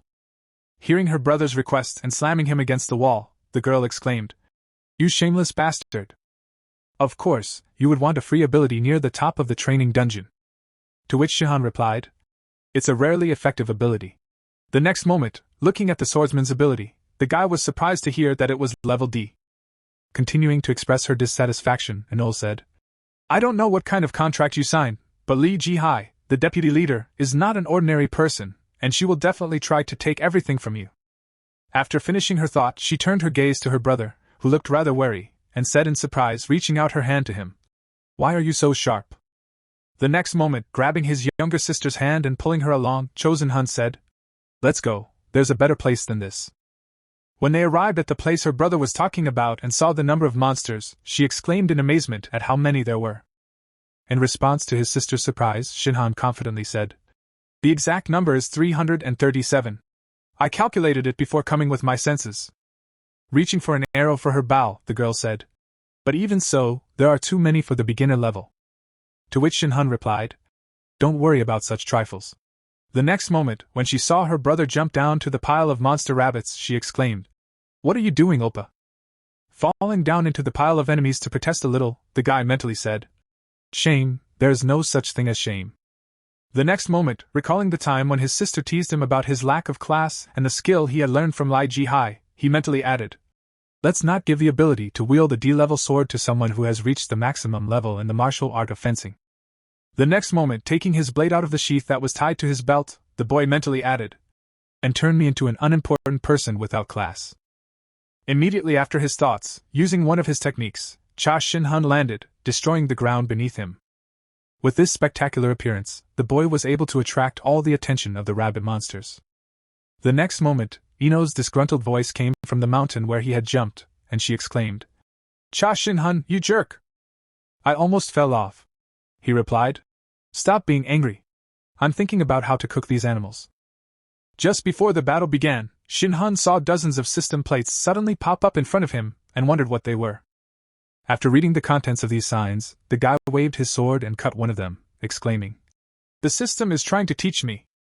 After dealing with one sign and quickly cutting up all the others that were bothering him, the guy smiled and spoke too loudly, having provoked the monsters with sharp movements. The rabbits, who at first just looked at him in surprise, rushed at the boy together. Noticing the danger coming at him, the boy made clear and skillful movements with his sword and cut through the monsters one by one, exclaiming, "Who will teach whom here?" After dealing with the first wave of enemies that attacked him, Cha Shin-hun went on to hunt, saying that his hunting abilities began to appear 14 years ago. Having dealt with all the enemies, after which there were a lot of energy stones left, the boy added, "You will need about 100 more years to teach me." As soon as the battle was over, Shinhan began to drown in system windows again. Trying to remove them, he said with a grudging smile. "And then those annoying windows again." Trying to somehow disperse the system notifications, the guy said unhappily, "Why are there so many of them?" He then accidentally saw the content of the notification, which said, "Fencing ability." Looking at the number of notifications he received, one of which said his fencing skills had reached A+, Shin Hyan said, "What does it mean?" Continuing to poke at the windows to close them, the guy added, "A status window always appears so small. Where to change their settings?" At the same time, the girl, who appeared behind her older brother's back, said in surprise, "Oppa, what have you just done?" In response to his sister's question, the guy continued to point at the notifications, closing them, and replied, "I have no idea. I don't know English." my skill in all types of swordplay should be described in the system, or there was a glitch. Having received the answer to her question, she wondered if it made sense to get the A+ skill rank at the same time. At one point, Shihan froze in place and asked Unseal if it was possible to get experience points from monsters using only a passive ability without using mana points, to which she replied, "Yes, it is." Hearing the good answer, Shihan smiled and said, "Yes. To nothing." Looking at the notification with the content of the energy original ability, the next moment, as he began to knead his fists, the guy confidently added, "I just want to make things much easier in the future." Immediately after his words, he took up a fighting stance and struck a blow in front of him that destroyed the remaining monsters. Frozen in place in a striking pose, the boy added, "From now on, using martial arts, it seems I will be able to earn experience points for hunting." Continuing his thought, Shinhan confidently added, standing in front of his sister, "Nothing can be done if the strongest hunters in Korea are Li Ji. He and Park Taeyeon, because they, like all hunters, must have original abilities." After listening to her older brother's words, the girl looked at the bow she was holding and thought of martial arts. Immediately after deciding to make the change, the girl shouted out, drawing her brother's attention to her insistent demand, "Teach me martial arts!" Clutching her bow in her hand, she added, "I had my doubts when you easily defeated Sukong Jin, but today, seeing it with my own eyes, I realized that you are a powerful oppa." The next moment, recalling the events of the last dungeon hunt, she added, "What happened in the Red Wolf dungeon? And if nothing is changed, this will happen again and again." As she was reviewing the events of that day in her head, she added that there were no guarantees that history would never repeat itself, but for me, I would be a team leader if I stayed at the same level. Clutching her weapon in her hand, the girl shed tears and said, "I don't want to regret anything anymore." The next moment, she looked up at her older brother and added, "I know I can't be as strong as you, but if I can learn martial arts, everything will be different." Before the girl could finish expressing her request, Shihan put his hand on the girl's shoulder and interrupted her words, saying, "I will teach you, so don't worry." Looking at his crying sister who asked him to teach her martial arts, the boy added, "I've never taken students before, but even with you, I'll be strict." Seeing the fighting spirit of his sister who was ready for the challenge, Shihan thought it was for the best because I can't always be there for Inso. She has to learn to defend herself. Who knows what the future holds? The moment he finished his thoughts, the guy turned around and said, "Now let's go to the next point." To which Inso replied, "That we were on a golf course." Moving to the next point at a fast pace, a pair of young people heading towards the cluster of monsters started a conversation with each other. Watching the road while traveling, the girl asked, "Oppa, what would you do if you were fluent in fencing?" Running past the monsters that were above them on a rock ledge, the girl added, "The ability to continue using the warrior's abilities." At one point, when they got close enough to the monsters, they jumped down from the cliff, heading for the people running below. But Shinhan noticed the paratrooper swinging his fist and preparing to deliver a devastating blow to his enemies. The boy said, "Now I am able to level up using martial arts." As a result of his strike, he not only killed the 2 rabbits that were flying at him but also lifted into the air the top of the rock on which they had been sitting. Covering herself with her hands from the debris that fell on her after the explosion, she heard, "Not sure, but I know something for sure. In my current state, my future as a hunter is still vague." The next moment, blocking the girl's path further with his hand, Shihan found even more monsters in front of him, adding that it was possible to level up the hunter with martial arts but fencing off the girl from the monsters in front of them. To achieve what he wanted, Cha Shan Hun added, "I want to master a special class ability." Immediately after, he froze in place and, looking at the monsters, Shinhan thought Li Ji Hai was able to raise the level by combining her martial arts and assassin abilities. The next moment, imagining the girl he was thinking about in his head, he added, "I also need to find an ability that I can relate to my martial arts." The next moment after his thoughts, the boy quickly rushed forward to the epicenter of the rabbit monsters. Once in the air, the guy began to create a magical martial arts sphere in his hand for combining. Trying to think of something effective, Shihan remembered the attacker's skill when he appeared and thought, "Well, any ability that can merge with martial arts will be useless." But immediately after recalling the fight in the apartment when something interesting was used on him, the boy mentally added that he had abilities that were rather difficult to connect with martial arts. Recalling what the enemy used, the guy confidently said in his head, "It was magic," and then made a powerful explosion after hitting. Seeing what her older brother was doing, the girl exclaimed in confusion, "Oppa, if you act so recklessly alone."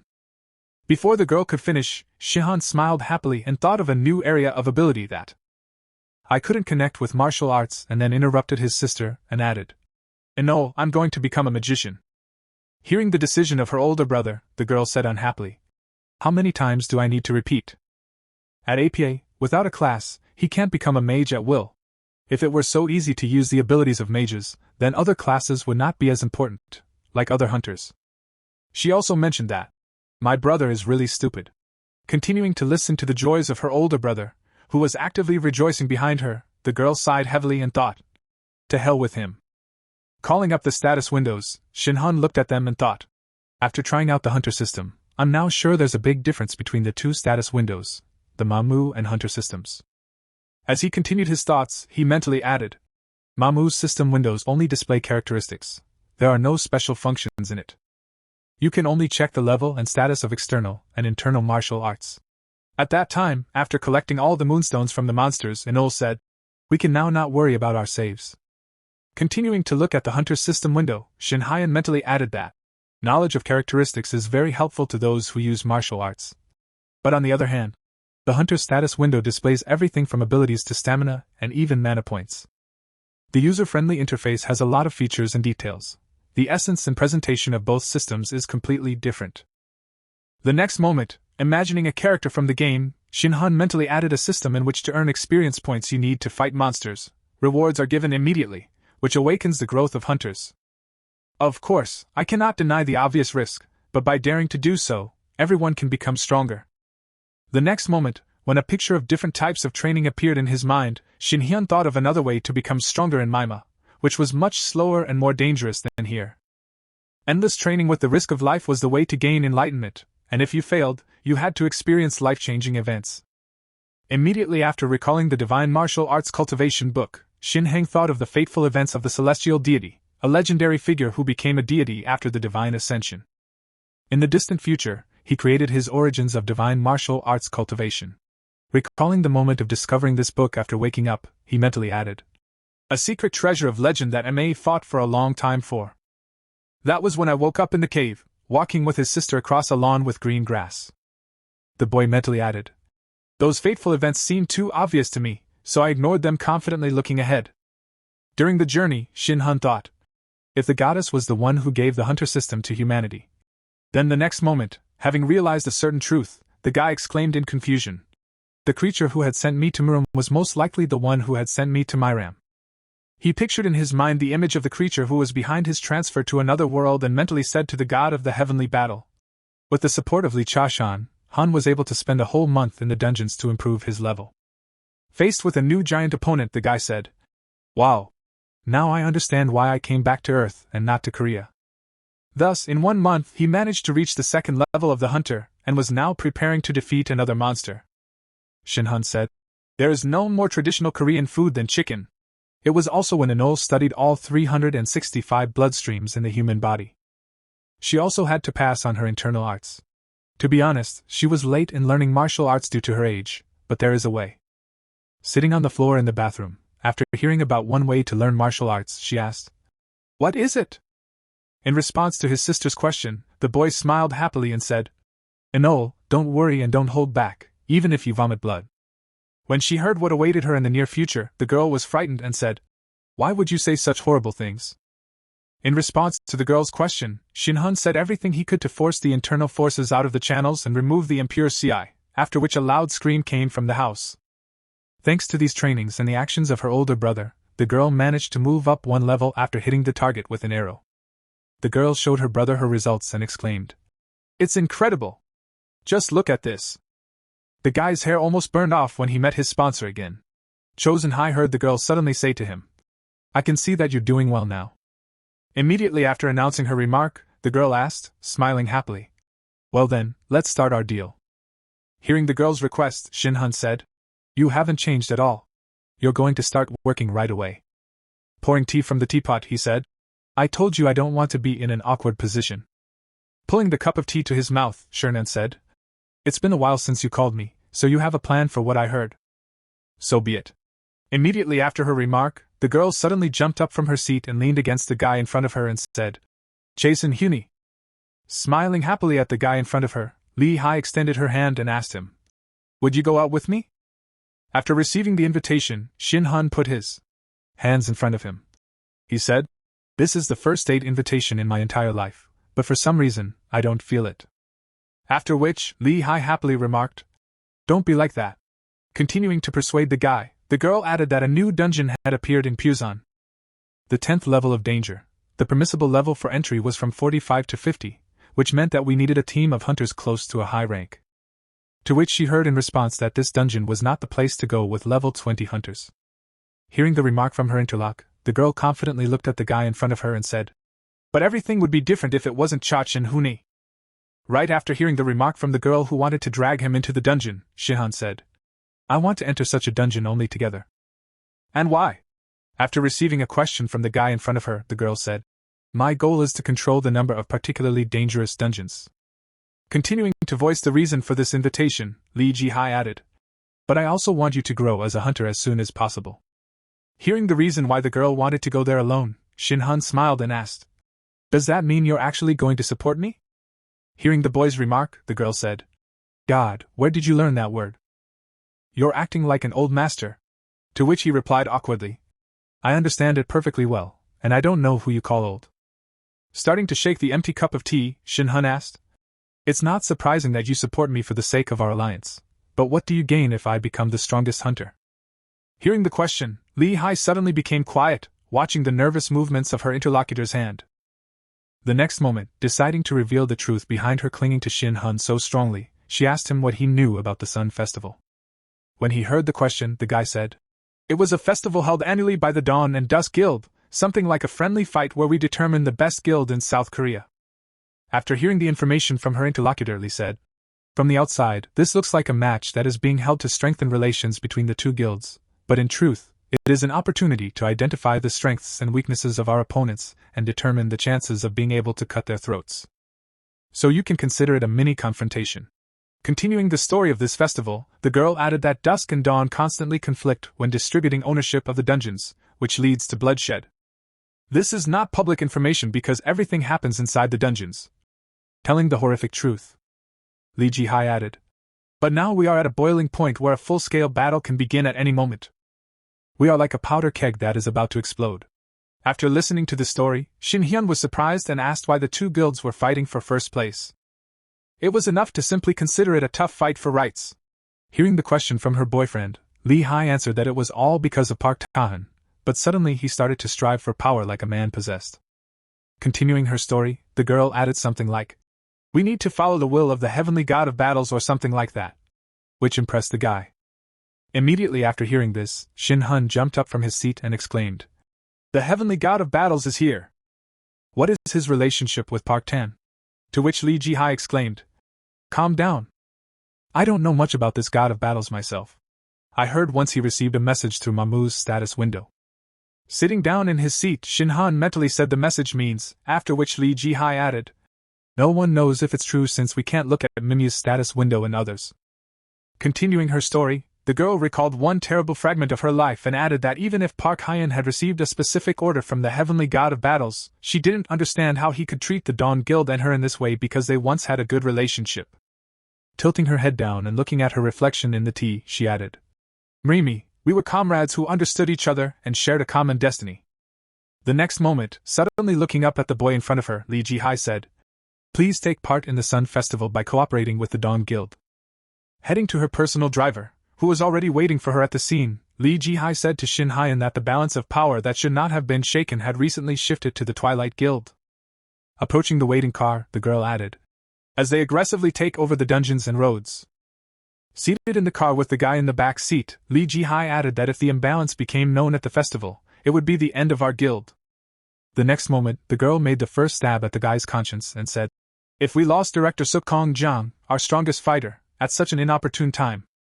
Before she could finish, Shin Hyen, trying to somehow stop these blows to his conscience, said, "I understand the situation, but I still haven't heard the reason why you want to raise me to be the strongest hunter." In response to the boy's question, the girl said that the Sun Festival is a festival where external media groups are invited and it is broadcast live. Li Hai pointed a finger at the guy and added, "Don't tell me you're planning to show your martial arts to the world.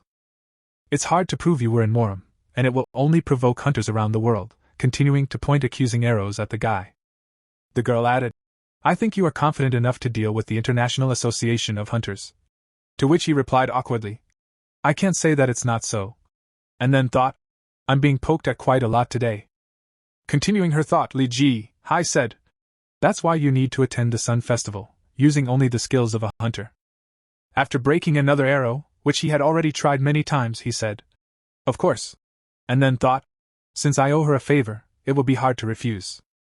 Having received a positive answer, the girl joyfully exclaimed, I knew you would agree to it. But before she could finish, Shin Han asked, Wait, is that considered a yes? The next moment, holding out a suitcase with mythical cubes to the boy Li, he said, Here are the 6 wizard skills you asked for, as well as the high-level skills of a magician and a sorcerer, 1 each. Hearing what he had just been given, Shin Han thought to himself, At some point, I would have to fight Park Tun, so I guess this is a kind of victory. Suddenly, his thoughts were interrupted by a piece of paper that flew past his thoughtful muzzle and caused some surprise. Finding himself at a table with a whole pile of papers, Shin Han exclaimed, What is this? He was told that, unlike Muru, in this day and age, there are things called legal steps, documents that confirm your official relationship with the Dawn Guild as its ally.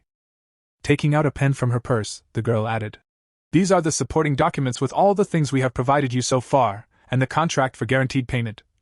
After which she heard a disgruntled tone. And these are the official documents on the registration of hunters and the creation of the guild. Looking at the content of one of the papers, Shin Han suddenly asked, Why was I creating a guild? Li Ji Hai replied, For a free hunter, there are complicated rules for participating in the Sun Festival, and there are problems with checking the receipts for the things we provided you. The next moment, showing a suitcase with money, the girl, smiling happily, added, Guess how much these skill cubes cost in total? I can be sure it will cost much more than a house. If you understand that, then just sign it. Shin Han replied awkwardly, That's what you wanted from the beginning. Sighing with a disgruntled sigh after hearing all that, Shin Han began to sign the papers and said, How did I get involved in all this? Putting down his hand in a piece of paper, the boy thoughtfully said the name of the guild, after which Li Ji Hai said, It was just a formality, so you can fill in the ribbon with anything. Then, Shin Han wrote the name of the guild, Boundless. After a while, when Shin Han moved back to the monster bird dungeon in Payan, he said, I feel like all I do is go from home to the dungeon and back again. To which he replied, Well, it's nice to see that you are a proper disciple.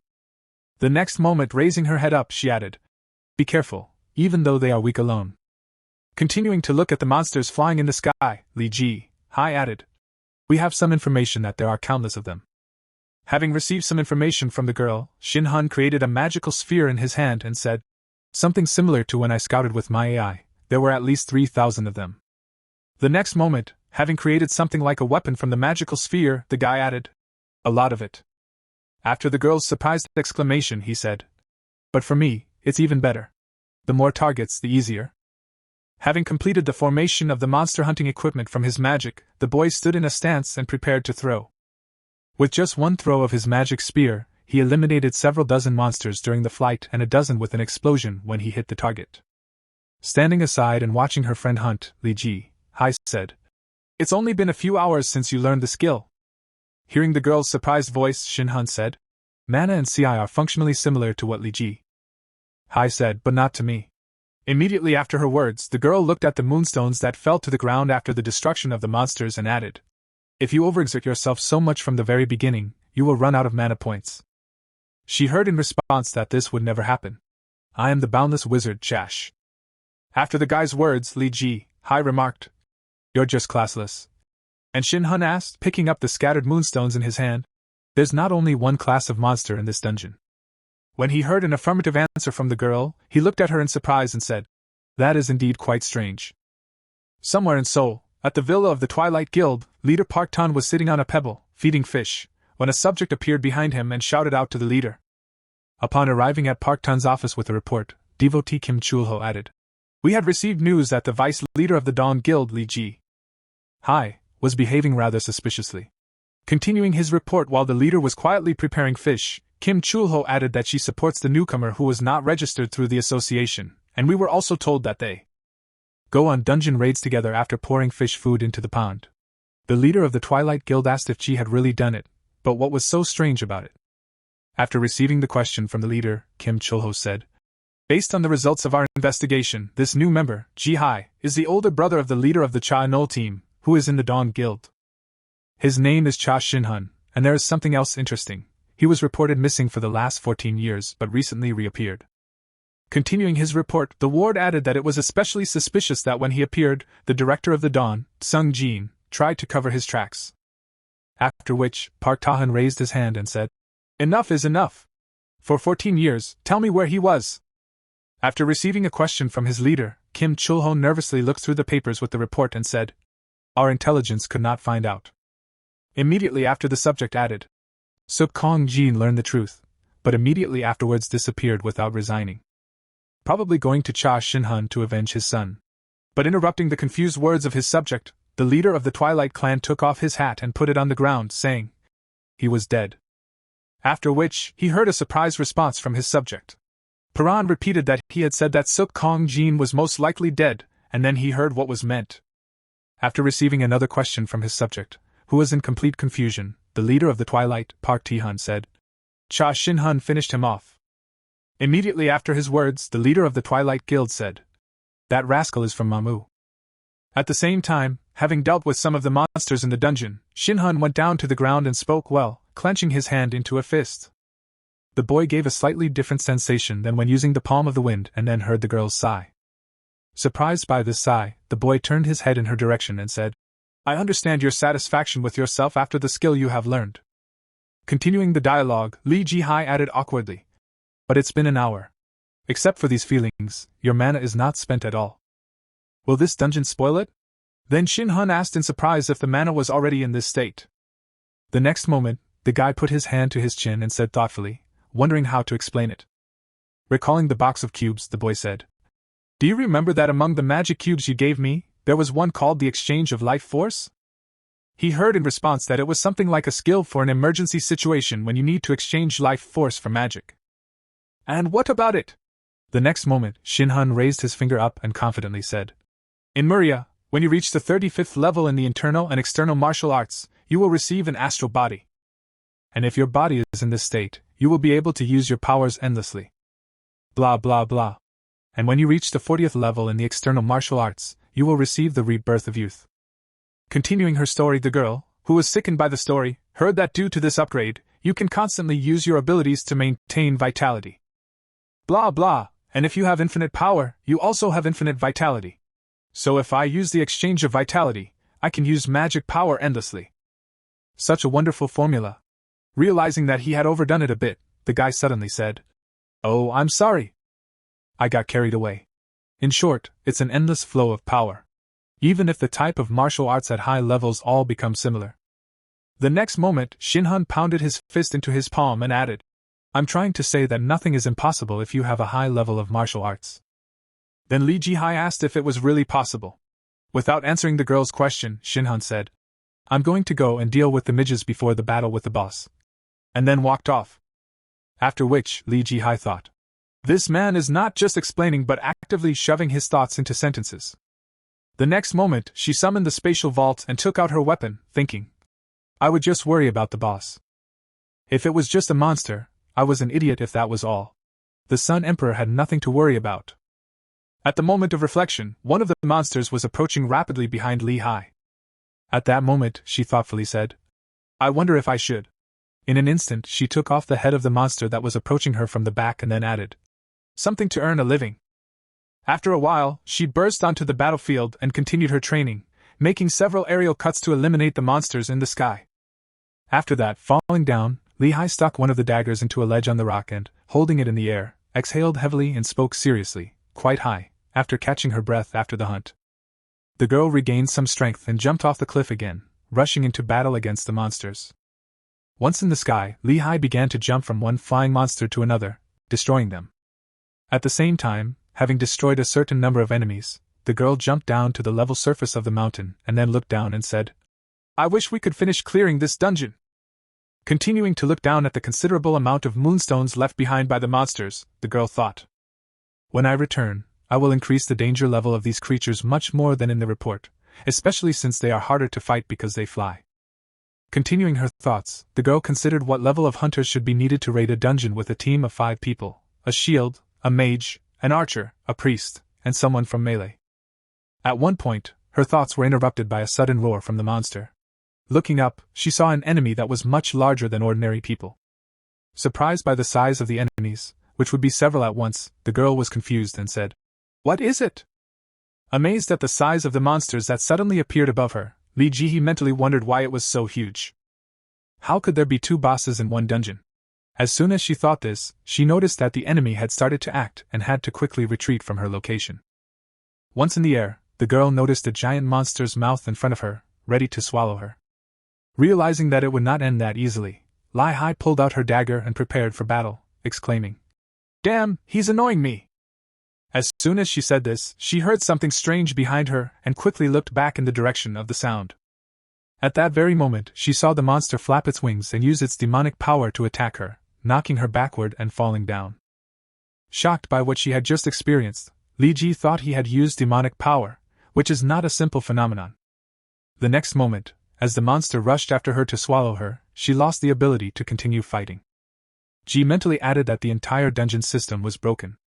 Suddenly, at one point, the girl felt the warmth of hands and suddenly opened her eyes to see her savior in front of her. At that very moment, after saving the girl from danger, Shin Hyan joyfully said he had finally appeared.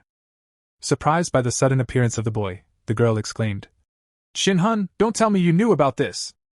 She replied, "I told you, boss. While I was scanning the dungeon with my senses, I found an unusual monster." Surprised by her savior's words, Li Hai asked, looking at the monsters that were chasing them, "So you mean that despite knowing about them, you did nothing?" He was told that he expected them and that it was normal to leave the boss for last. The next moment, landing on a hard surface, Shin Han said, "Hey, I understand that you were worried and that's why you froze, but if you calm down, you can easily handle them. Just stay calm." Immediately after his words, the guy put the girl on the ground and said, "By the way, it's time to eat. Let's choose a menu." Continuing to talk actively, Shin Han said, "Do you like fried or grilled food?" To which Li Hai replied that in this situation one cannot be frivolous. Ignoring the girl's words, Shin Han used his skills to say, "I've been waiting for you." When he saw several enemies aiming at him, the boy confidently said that tonight he would have chicken for dinner. Lifting her head up and looking at the giant cluster of monsters above her, Li said in surprise at what was happening. Immediately after contacting her friend with the help of telepathy, the girl said, "Cha Shin Han, can you hear me? Didn't you say you would use magic?" Continuing to watch the guy use the usual skills to destroy enemies, Li Hai added, "And now you just use your fists." Hearing the girl's remark, Shin Han looked at his hands, which were covered with the magic of lightning and fire, and replied through telepathy that it was definitely magic. Then he heard, "Yes, it's definitely her." The next moment, after the conversation with the guy was over and it was useless, she looked up and noticed something very strange in the sky. Looking at the magic door from which the enemies came to the dungeon, the girl was surprised to see that it was a portal. Immediately after seeing the problem, Li Hai turned her attention to her friend, who was fighting the monsters in the sky, and shouted to Cha Shan Han to watch out. Seeing that her friend was in danger, Li jumped up and went to him, thinking that monsters appear here from a portal, it's impossible, and then exclaimed, "Oh my God, this guy!" When Li Hai came down from above and saw that her friend was surrounded by enemies, she thought it was dangerous and then shouted out, "What are you doing? Run away!" Trying to somehow reach out to her friend, who began to ignore her, the girl, trying to save him from the monsters, said through telepathy, "Cha Shan Han, you can hear me? I will create space and we will get out together. Come on, hurry up." Seeing the girl's attack on him, the monster boss directed smaller monsters to block her attack at the cost of their lives. Witnessing what had just happened before her eyes, the girl exclaimed in surprise that this boss did not care that the smaller monsters were simply dying.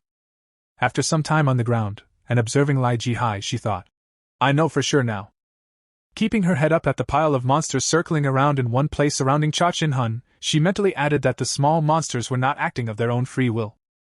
Focusing her gaze on the boss, who was in charge of the minions, she again mentally added that the large individuals were in charge of them because each of them had blocked attacks aimed at the boss with their own bodies, voluntarily sacrificing themselves. Continuing her thoughts, Li Ji mentally added, "The battle will not to end until we deal with the big monsters, but how to get them staying put and making a plan," Li said, as well as Cha Shan Han, who said he would manage. Recalling the last time she saw him before he fell into the circle of monsters, Li Gi said he didn't look away from me on purpose when we met. The next moment, with a heavy sigh, the girl said, I can't understand what he's thinking about. It's so hard to answer through the vocal cords. Immediately after opening her eyes in displeasure, Li Hai said, "This is the first time that such an anomaly has appeared. No matter how strong Cha Shan Hun is, it's still dangerous. I have to help him, but I can't reach him while he's in the air." At one point, the solution to the problem appeared by itself when the girl accidentally noticed a monster flying quite low above her. Jumping on the back of one of the monsters, the girl mentally said, "This cluster of monsters around Cha Shan Hun." The monster did not even notice that I was on his back, in which case it would not be a problem to get to him. Walking to her companion on the back of the monster, Li Hai thought, "Please hold on a little longer. If I'm going to deal with the mutated monster that emits this strange aura." Before the girl could finish her thought, another monster crashed into her monster at speed, knocking the girl off her back. Going downstairs, Li Hai, irritated by what had happened, noticed another monster below her that she could jump on. Falling down, the girl used her dagger to drive it into the body of the monster she was falling near and managed to hold on to it. This way, she was able to fly to her boss.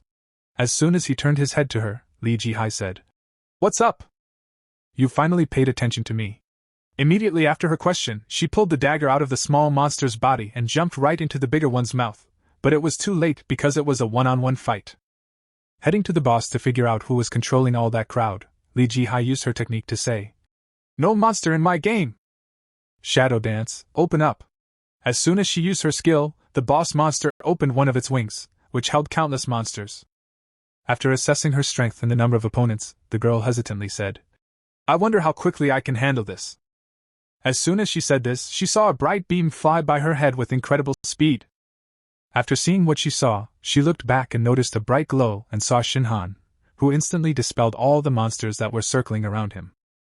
Amazed to see her comrades slay so many enemies, Li Ji thought he was using a power blade without any resources, using the sword of explosive air to control multiple blades at the same time. Continuing to marvel at the guy's incredible skill, Li Ji mentally added that astral body, after which Shin Han set a role-playing game as a hunter. The next moment, pointing his swords created by his astral body at the monsters around him, the boy added, "This is the end of the story." Immediately after the end of his speech, all the swords he created went in different directions, destroying all the monsters on their way. At the same time, standing on the edge of the cliff, Li Hai watched the rain of moonstones covering the ground. Amazed by this sight, she thought, "Thanks to Cha Shan Hun, we've managed to get through this. But there's a more important problem. What if something like this happens in other dungeons?" Starting her thoughts, the girl put her hand to her chin and thought, "Now the system determines the level of hunters who are able to clear the dungeon based on the level of danger, but is it enough to fight the mutated monsters in that portal? Without a doubt, it will be destroyed." The next moment she turned her gaze to Shin Hyan, who was looking at the dark moonstone, and added in her mind, "The Sun Festival is not the most important thing right now. We need to do a full investigation." But the next moment, remembering the leader of the Twilight Guild, she mentally added, "Park Yen would definitely not miss her chance once I let my guard down." Imagining the consequences of one mistake, Li Hai added in her head, "If we don't concentrate, we will be destroyed by his guild." In the same second, with her head down, the girl excitedly thought, "What should I do?" And then suddenly looked up and saw the moonstone in front of her, not understanding why she was being poked in the face with a pebble. Li Ji asked, "What are you doing?" To which Shin Han replied, "Why are you flying in the clouds? I asked you about this stone, it's different from the others." Looking at the object that was being poked in her eyes, the girl said, "This is a monster skill stone. You have scored a lot of points, Cha Shan Hun. Since you defeated a great monster, you have become the owner of a stone with a rare skill." Continuing her thoughts, the girl looked back into the battle and spoke of a large monster. "That's right, the boss." The next moment, she suddenly turned her gaze to the boy in front of her and said to Shin Han, "I have to tell you something." 1 month after that event, the company's employees went out for a lunch break and started talking about it. "Hey, did you see the schedule for the Sun Festival?" "Of course I did. I can't wait." But there were so many rumors. Not far from them, Kim Chulho was sitting on a bench, looking down and hearing his name being called, Cha Shin Han, who is now very famous on the internet, not even a month after he registered as a hunter, feeling very anxious and sweat pouring down his face. Kim Chulho heard a rumor that he was a secret weapon from the Dawn Guild.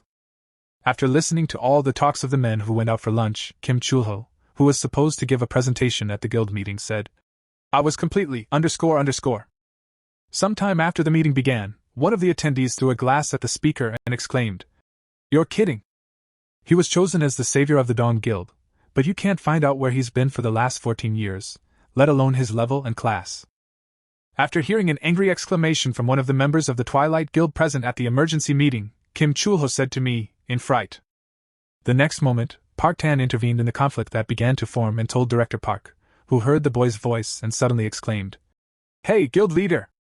Looking at his subject with a sly glance and taking a sip of his drink, the leader of the Twilight Guild, Park Tan, said, "Sit down." As soon as the subject calmed down and took his seat, the guild leader continued. It seemed that the Dawn Guild was concerned about something.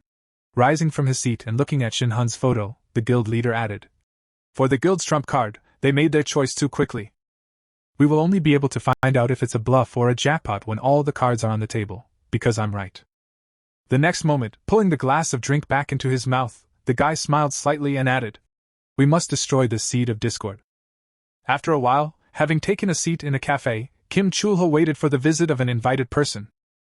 After ordering a coffee, the guy looked at his watch every minute to check the time when his guest would arrive, saying he would be here any moment. The next moment, when he noticed the person he was inviting to the meeting, Kim Chulho abruptly jumped up from his seat, waved his hand, and shouted, "Hey! I'm here!" Demonstrating his placement in the establishment, the boy waved his hand and exclaimed, "Kled. Thank you for responding to my invitation, Mr. Cha Shin-hun." As Shin-hun approached the table, he saw a young man across from him nervously wiping sweat from his face with a handkerchief and stretched out his hand to him. Without receiving a greeting or hearing a single word, Kim Chulho said, "Hello, Mr. Cha Shin-hun." After which he looked at his hand, realizing what he was trying to achieve. Shin-hun shook Kim Chulho's hand and said, "So you're that guy, Kim Chulho from Twilight." And then suddenly stopped, thinking that Seol was right, and added, "Mr. Kim Chulho, that's right." In response to his guest's question, Kim Chulho nervously replied, "That's right, it's an honor to meet you." And then thought, "What a rude bastard." Continuing his thoughts, the boy mentally added, "On the other hand, it is good to know his true nature. My role for today is to collect as much information as possible about this guy." And then, I said, "The reason why I invited you today." The next moment, the boy crouched down and began to rummage through his bag, exclaiming, "Oh right." At first seeing this strange behavior, Shin-hun wondered if there was any point in keeping the Twilight under control if they were only made up of such jerks. After placing a strange device on the table, Kim Chulho was asked what it was, and he answered that it was a magical device called a sound isolator. "If you press this button after activating the device," Kim Chulho, observing its action, added, "a curtain that would block all external noise so our voices would not leak out. It is an ideal device for private conversations." Hearing what the boy had just said to him, Shin-hun smiled and said, "We'll talk privately." And then Chulho asked, "Didn't you expect this coming here, Mr. Cha Shin-hun?" The next moment, getting straight to the point, Kim Chulho spoke regarding the Boundless Guild. "The Twilight Guild, no, the Twilight Guild would like to partner with you, Mr. Cha Shin-hun." Hearing Shin-hun's proposal, he thought, "Well, this is exactly what I expected." And then said, "Didn't you see my performance at the Sun Festival? I'm working with the Dawn Guild." After receiving a remark from the guy, Kim Chulho nervously exclaimed, "Of course we know. We also know that you have received the support of the Dawn Guild."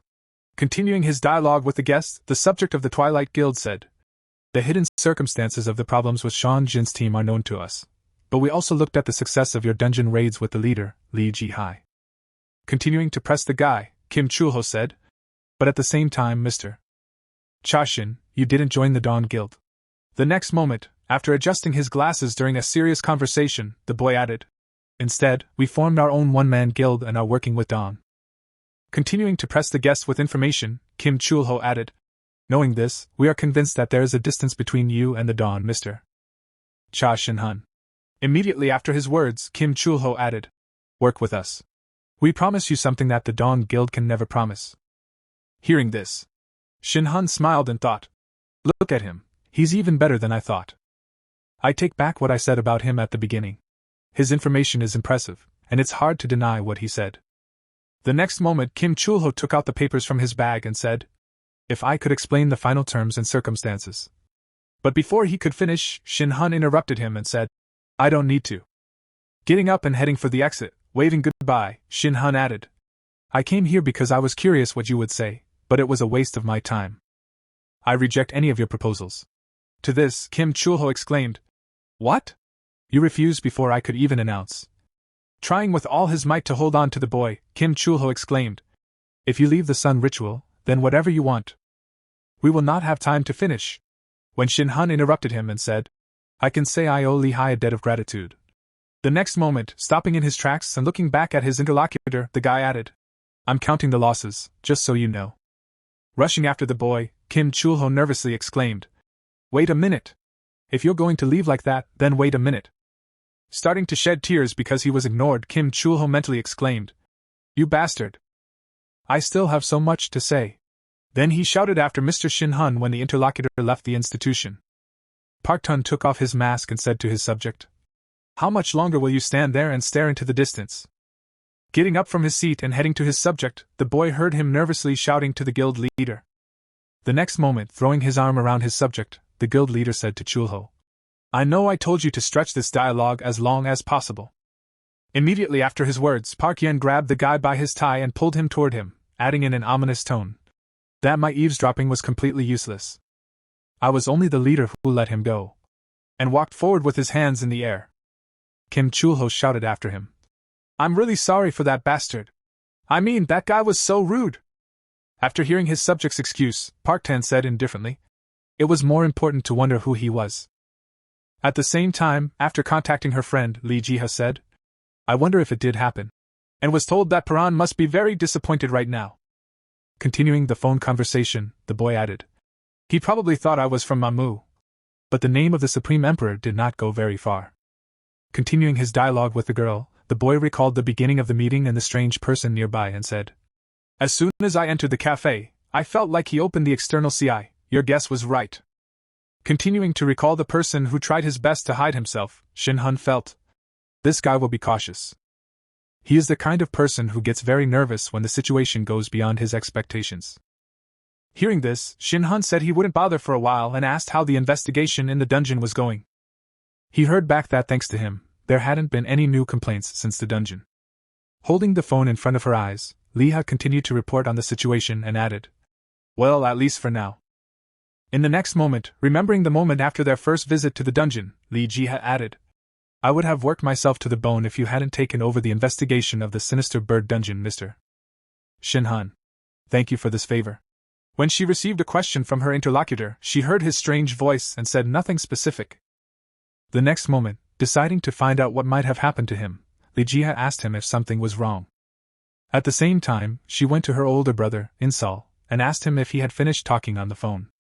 Having attracted the boy's attention, the younger sister, dressed in a formal dark suit, said, "Let's go." Hearing the girl's call, Shin Han took the phone away from his ear and said, "Well then," mentally saying, "Nothing can be done." After a while, he and his sister arrived at the cemetery where his parents were buried in a separate cell. Putting her hand to the compartment where her parents' ashes were kept, Insal said, bowing her head, "Dad, Mom, and Dad and Opa returned." While his sister was commemorating their parents and experiencing strong emotions, Shin Han, standing behind her, said in his head, "I knew it." Feeling absolutely no sadness at the moment of seeing off the deceased family members, Shin Han added in his head that it was a bad idea to come here. The next moment, looking at the photo in a separate cell, the boy mentally said, "I am very different from what I used to be. I cannot shed a single tear, even though I am standing next to the remains of my parents." Turning his back to his sister so that she could not see his stony expression, the boy mentally said, "Even if I show her such an inhuman side of me." Without returning his gaze to the girl, who was barely holding back her tears, Shin Han mentally said, "This is definitely not going to work out well for Insal."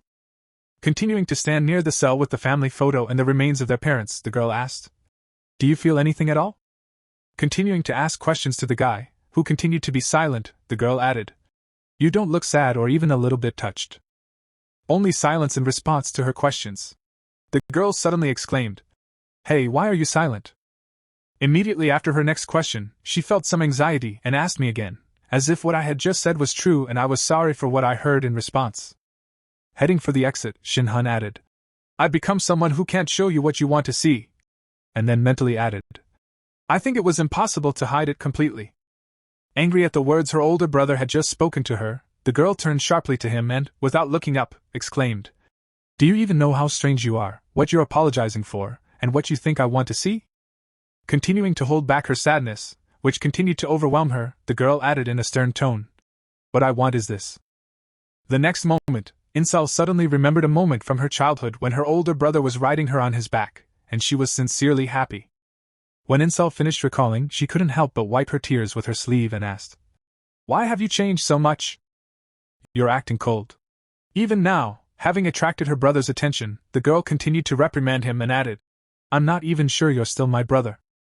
Immediately after confidently stepping forward, the girl said, "But since so much time has passed, it is impossible for you to remain the same as before." "It doesn't matter. I lived normally and alone until today." Looking back at his younger sister, who was walking away in resentment, Shin-hun did not say a word to her. Continuing to stand silently in place, the boy bowed his head down and thought, "I shouldn't have come here at all." The next moment, as he began to recall what he had experienced in Manhwa, Shin-hun thought, "Why have I changed so much? You want to know? I wish I knew the answer to why this happened to me." At the same moment, when he heard the sound of the notification and looked back, he saw a notification from Mew, which said, "Why?" he said in surprise. "You can't be here." Smiling ominously and sending the guy a message from another dimension. The strange person sent the guy a message again, with the content still taking the form of a human. Frozen in place by the sudden turn of events, Shin-hun continued to look at the notifications that appeared before his eyes, the last one saying, "Cha." As he continued to stand in one place, the boy received several more notifications that said, "How come you are still Cha Shan-han's person?" Shin-hun felt his hands tremble with shock and excitement, and said, "What the hell is this?" Once you receive a notification with content again, and your feudal resistance. If you need motivation, I can help you. "Boy," you said, "and you still do things unilaterally? Who the hell are you?" Smiling ominously at the system notifications that were sent to him, the boy said excitedly, "The next moment I receive a notification with the content, I'll take everything from you again, just wait." Shin-hun pulled his tie and smiled, saying, "This madness." Continuing his dialogue with the unknown person, the boy added, "I don't know who you are and why you're doing this to me, but just try it." Starting to smile ominously again after voicing his opinion on this matter, the guy added, "I will find you and tear you to pieces." After receiving the threats, the guy received another notification. "Just wait." After which they all instantly disappeared. After having a good talk with the heavenly god of battle, Chosen Hyun, looking in the wake of his younger sister, said, "Everything I have." A few seconds after her demonstrative actions, Cha No walked a little further to the exit of the cemetery and looked back to where her brother had already gone. Offended by the fact that he left, the girl said, holding back her tears, "He didn't even follow me, the insidious bastard." A few days after the event, a girl in the commentator's seat joyfully exclaimed, "I congratulate everyone. This day has finally come." Continuing to rejoice at the beginning of the grand event, the girl commentator exclaimed, "Especially for those heroes who will go to conquer dungeons and hunt monsters. We all waited a very long time with passionate curiosity and expectations in relation to hunters." After which her colleague awkwardly added that it was exactly after that he thought he chose the wrong partner. The next moment, the excited girl jumped up from her seat and exclaimed joyfully, "We will continue without further delay with the grand event of Korea." Continuing to announce the long-awaited event that everyone had been waiting for, the girl joyfully exclaimed that the Sun Festival had begun. While people from the stands and around the stadium were waiting for the start, the commentator added that while the festival unites the hunting community and gives a truce, you can also watch the hunters in action with your own eyes as part of the solar festival. Listening to the commentator's noise that echoed throughout the stadium, Shin-hun felt as if it was something like the Olympics or the World Cup. Hearing the words of her friend, Lee Ji, who was just nearby, she remarked that it was actually very similar. In the eyes of the public, hunters are the most interesting. Continuing to talk about this event, the girls sat down on the sofa with a cup of tea and added that they were like superheroes who could use superpowers, like in movies and cinema, but this information is limited internationally. The next moment, opening her one eye and looking at the boy, Lee-ha added a second reason for the Sun Festival, to create a more sociable image of hunters. Immediately after her story, she noticed something strange in the boy's behavior and asked Shin-hune if he had a fight with the team leader, Cha In-sul. The next moment, remembering the moment when they first arrived at the festival, Lee Ji-han noticed this, and no wonder he looked tense when we arrived at the arena. Deciding to help solve the problem, Lee Ji-ha said, "Tell me what happened. I think Shin-hune did something wrong, am I right?" Then the boy thought, as usual, she was right on target. At one point, after his thoughts, Shin-hun said, "Help me find a place to live, somewhere quiet and secluded. The girl asked, confused. I'm sorry, what are you talking about? When I received a question from my friend, Shin-hun, I didn't hesitate to answer, but I received a message from Muru's status window, which plunged her into shock. The next moment, Shin-hun began to voice the reason for his decision, saying, I don't know his purpose, but I think the heavenly god of battle is coming for me.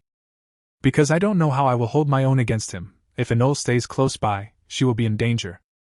Hearing the reason for the request, Lee Ji-ha slowly got up from the couch and said, Wait a minute, Shin-han, I can't digest everything so suddenly. The next moment, looking at the guy who was standing with his back to her, she added, Even if it's true, you need to stay with her and live separately for the safety of your sister. It's strange hearing the remark from his friend. Shin-hun looked at the screen where the view from the camera was broadcast and said, Insal doesn't need an older brother like me. Watching the joyful children walking with their parents, he added that she had told him earlier that he, whom she knew and hoped to see again, had long since disappeared. The next moment, turning to face Lee Ji-ha, the boy asked if it would be better to return to the way things were before, and then saw the girl's fist fly at him. Immediately after the girl's sudden actions, Shin-hun, without even trying to dodge, simply took the blow and then froze in place, with Lee Ji-ha's fist punching him in the body. She bowed her head after the blow and said, I don't like to get involved in family disputes, but if my brother said that to me, I would have hit him. I act like you are my brother. Continuing to express her dissatisfaction with the idea of a boyfriend, Lee Ji-ha added, Shin-hun, you know even less about your sister than I do, don't you? The leader of Team Insal, before the girl could finish, a man suddenly burst into the waiting room and shouted, Vice leader of the guild, you're here. Having attracted everyone's attention and feeling that he was very badly timed, the man awkwardly exclaimed, Excuse me, vice leader of the guild, the event will start soon. Lowering her hand and walking toward her subject, the girl laughed awkwardly and said, Don't guess why, seriously? Knocking the same name basics, isn't it? After which she looked back at Shin-hun and said, We'll continue talking when I get back. Don't go anywhere until I get back, understand? Hearing Lee Ji-ha's instructions to follow the prisoner out of the waiting room, Shin-hun mentally said, I've just been punished. When the leading figures of the clans entered the arena, the commentator exclaimed, Before the festival begins, let's watch the opening ceremony. Continuing to announce the people who appeared in the arena, the girl added, The leader of the Dawn and Dusk, who organized the Sun Festival, will come out to greet each other. After which, the leader of the Dawn Guild, Young Jun-ho, and his vice leader entered the arena. Opposite them, the leader of the Twilight Guild, Park Tae-yun, and the vice leader of the guild, Jang Jong-hun from the assassin class, appeared in the arena. Continuing to comment on the events, the commentator exclaimed that some may not know that vice leader Lee Ji-ha and leader Park Yen used to be in the same guild, to which her colleague added that it was true. Continuing the speech, the boy commentator added that they started together as ordinary hunters, and now they are standing on top of each other. At the same time, stretching out his hand to the girl, Park Hun said, So much water has flowed under vice leader Lee Ji-ha. She looked at the guy who was holding out his hand to her and smiling happily, and she could barely contain her aggression. Gritting her teeth, the next moment she smiled back at the guy with a fake smile and said, I'm sure it's leader Park Tan. Is everything okay? Immediately after her words, she turned her attention to the person behind her and added, The assassin boy who served as my replacement has grown quite a bit, hasn't he? Noticing the sharp movements of his subject, the clan leader stretched out his hand to him and said to the vice leader, Lee Ji, stopping his dog. The boy said, smiling happily, I heard that you yourself were quite busy taking care of the newcomers. You always take care of the weak, don't you?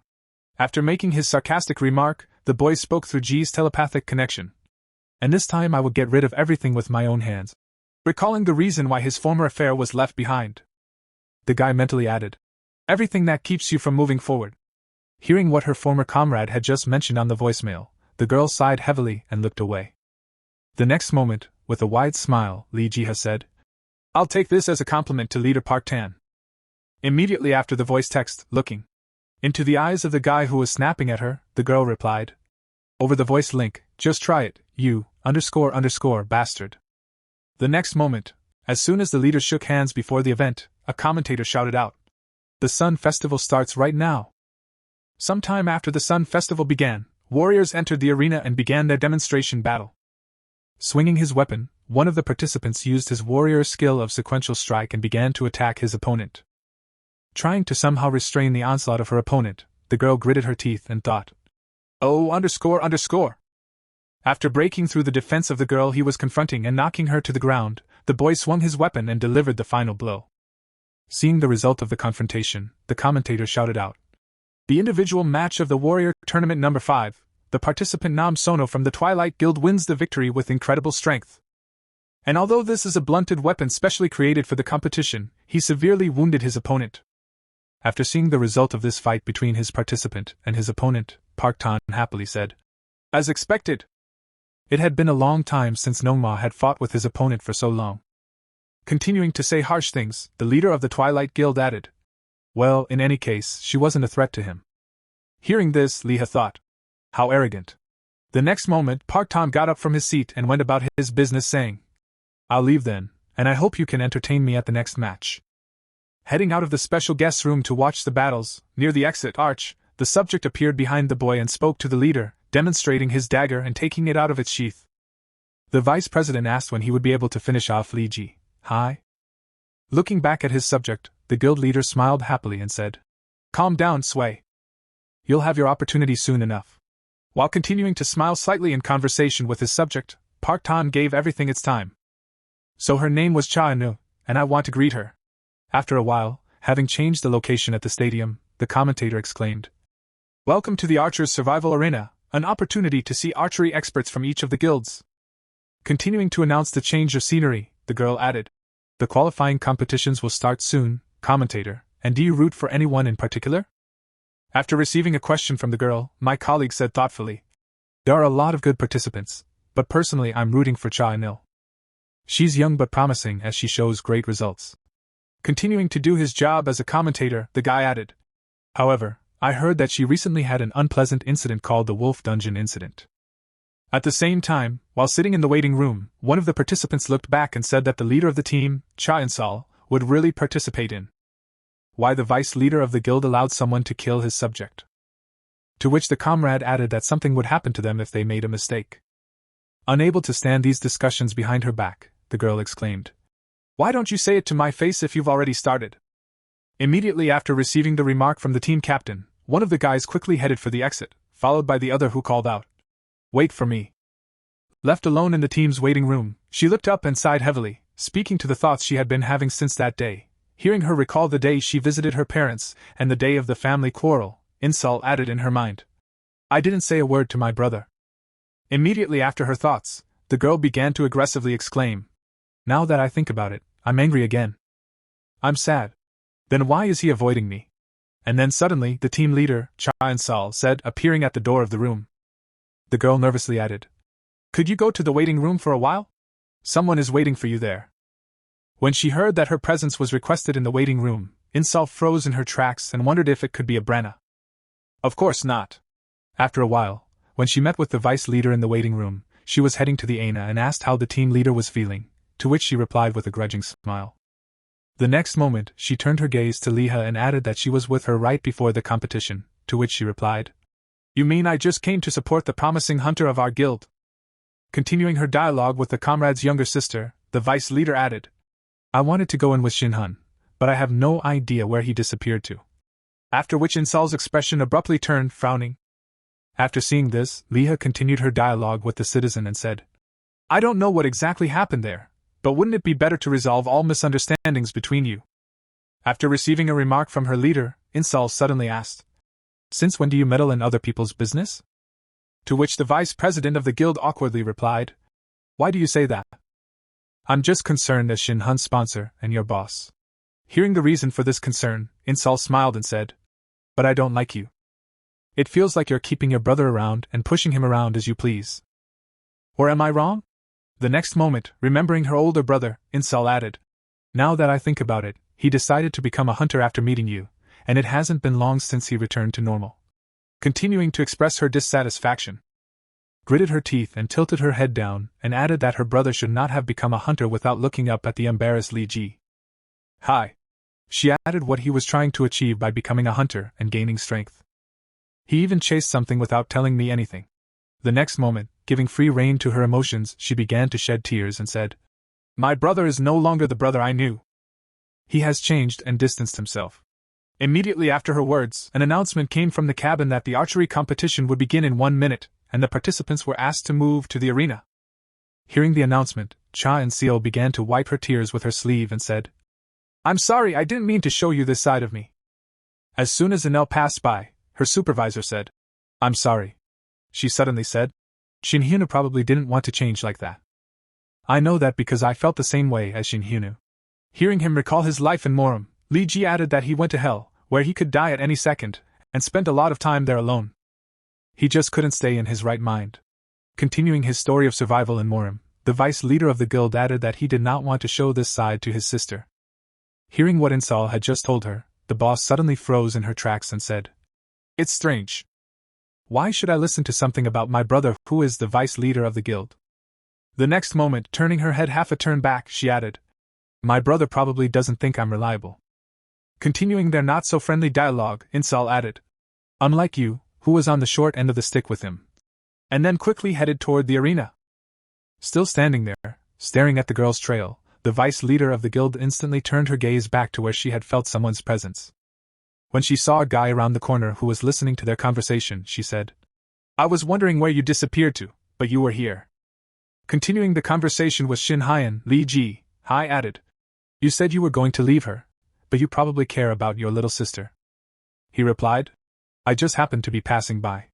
Hearing the boy's ridiculous excuse, Lee Ji Hai said, "You're really no different from Park Yen." The next moment, she approached the boy and grabbed him by the collar, angrily exclaiming, "Why can't you just be honest? Cha and Sol is not the child you remember." The boy said, "Hey, calm down." Ignoring the boyfriend's exclamation, Lee Ji Hai looked at him angrily and added, "Do you really think hiding your feelings from your sister is the best solution?" Continuing to reprimand the guy, the vice leader of the guild added, "Don't make me laugh. If you have something to say, then say it without hiding anything." Immediately after her angry outburst, the girl composed herself and said with a heavy exhalation, "Follow me. I will show you the side of your younger sister that you do not know about." At the same time, a signal shot was fired at the stadium, informing all participants of the start of the competition between the hunters. As soon as the signal to start sounded, the participants began to actively change positions for the fights, and at the same time, the commentator shouted out the qualifying competitions for the archers' survival. At one point, 6 teams would face off from dawn to dusk. Watching this show from his special seat, the leader of the Twilight Guild anticipated something interesting and said, "What would happen?" Paran smiled slightly at what was to come and added, "I hope Lee Ji Hai likes what I've prepared."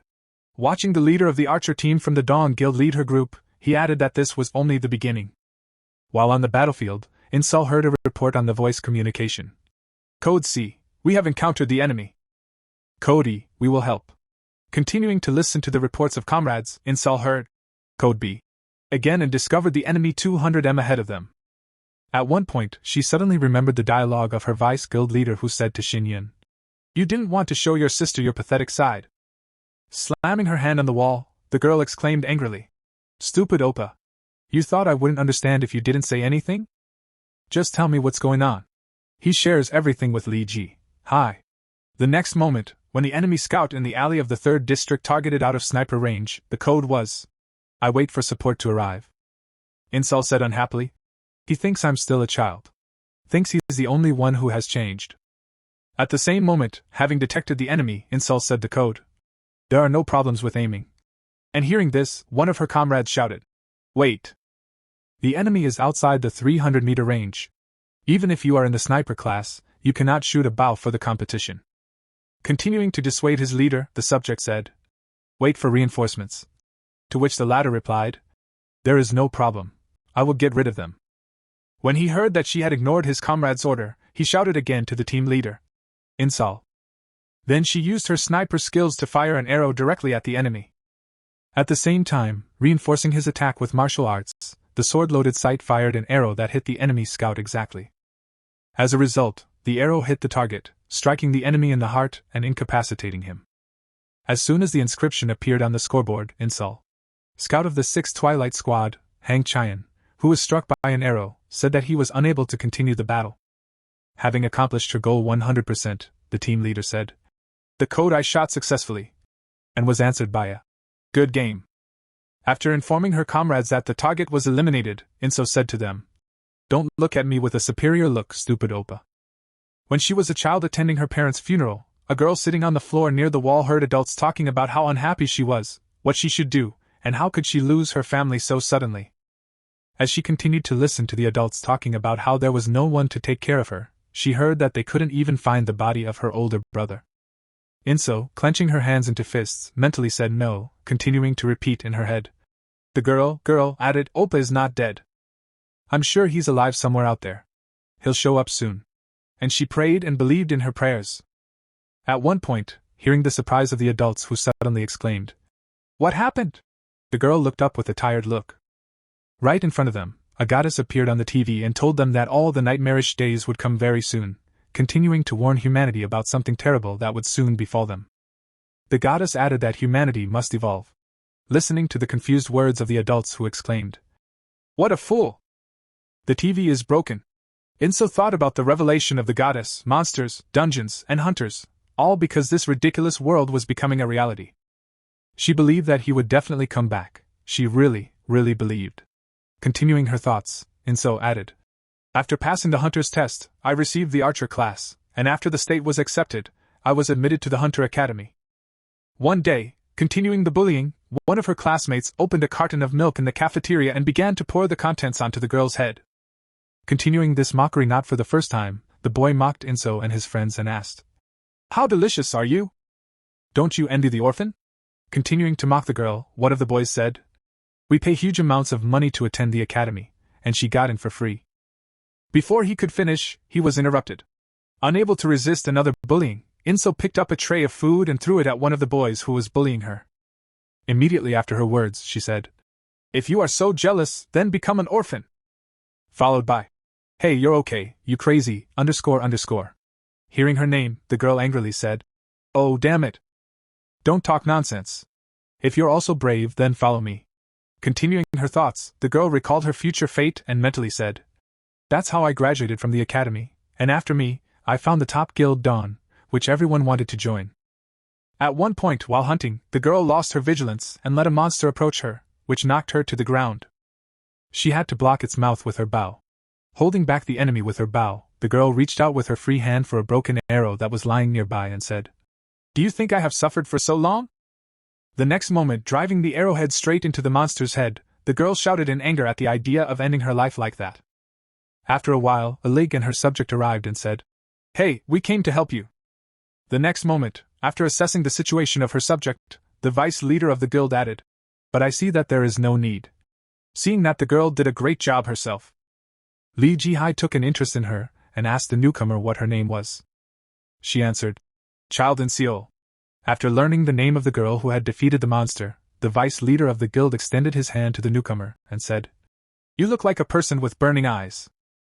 You will become strong. Remember my name.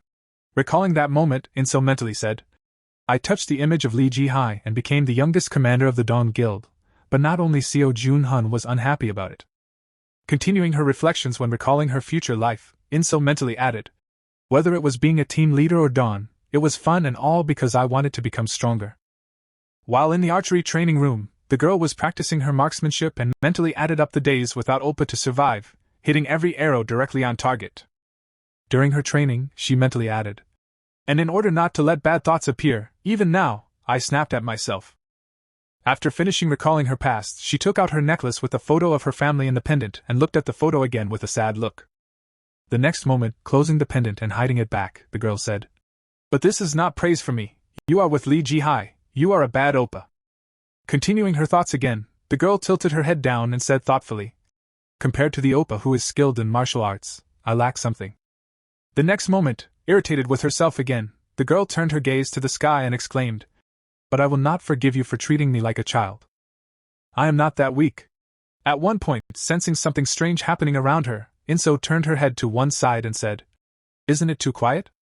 Realizing that she needed to change her placement just in case, she said the code.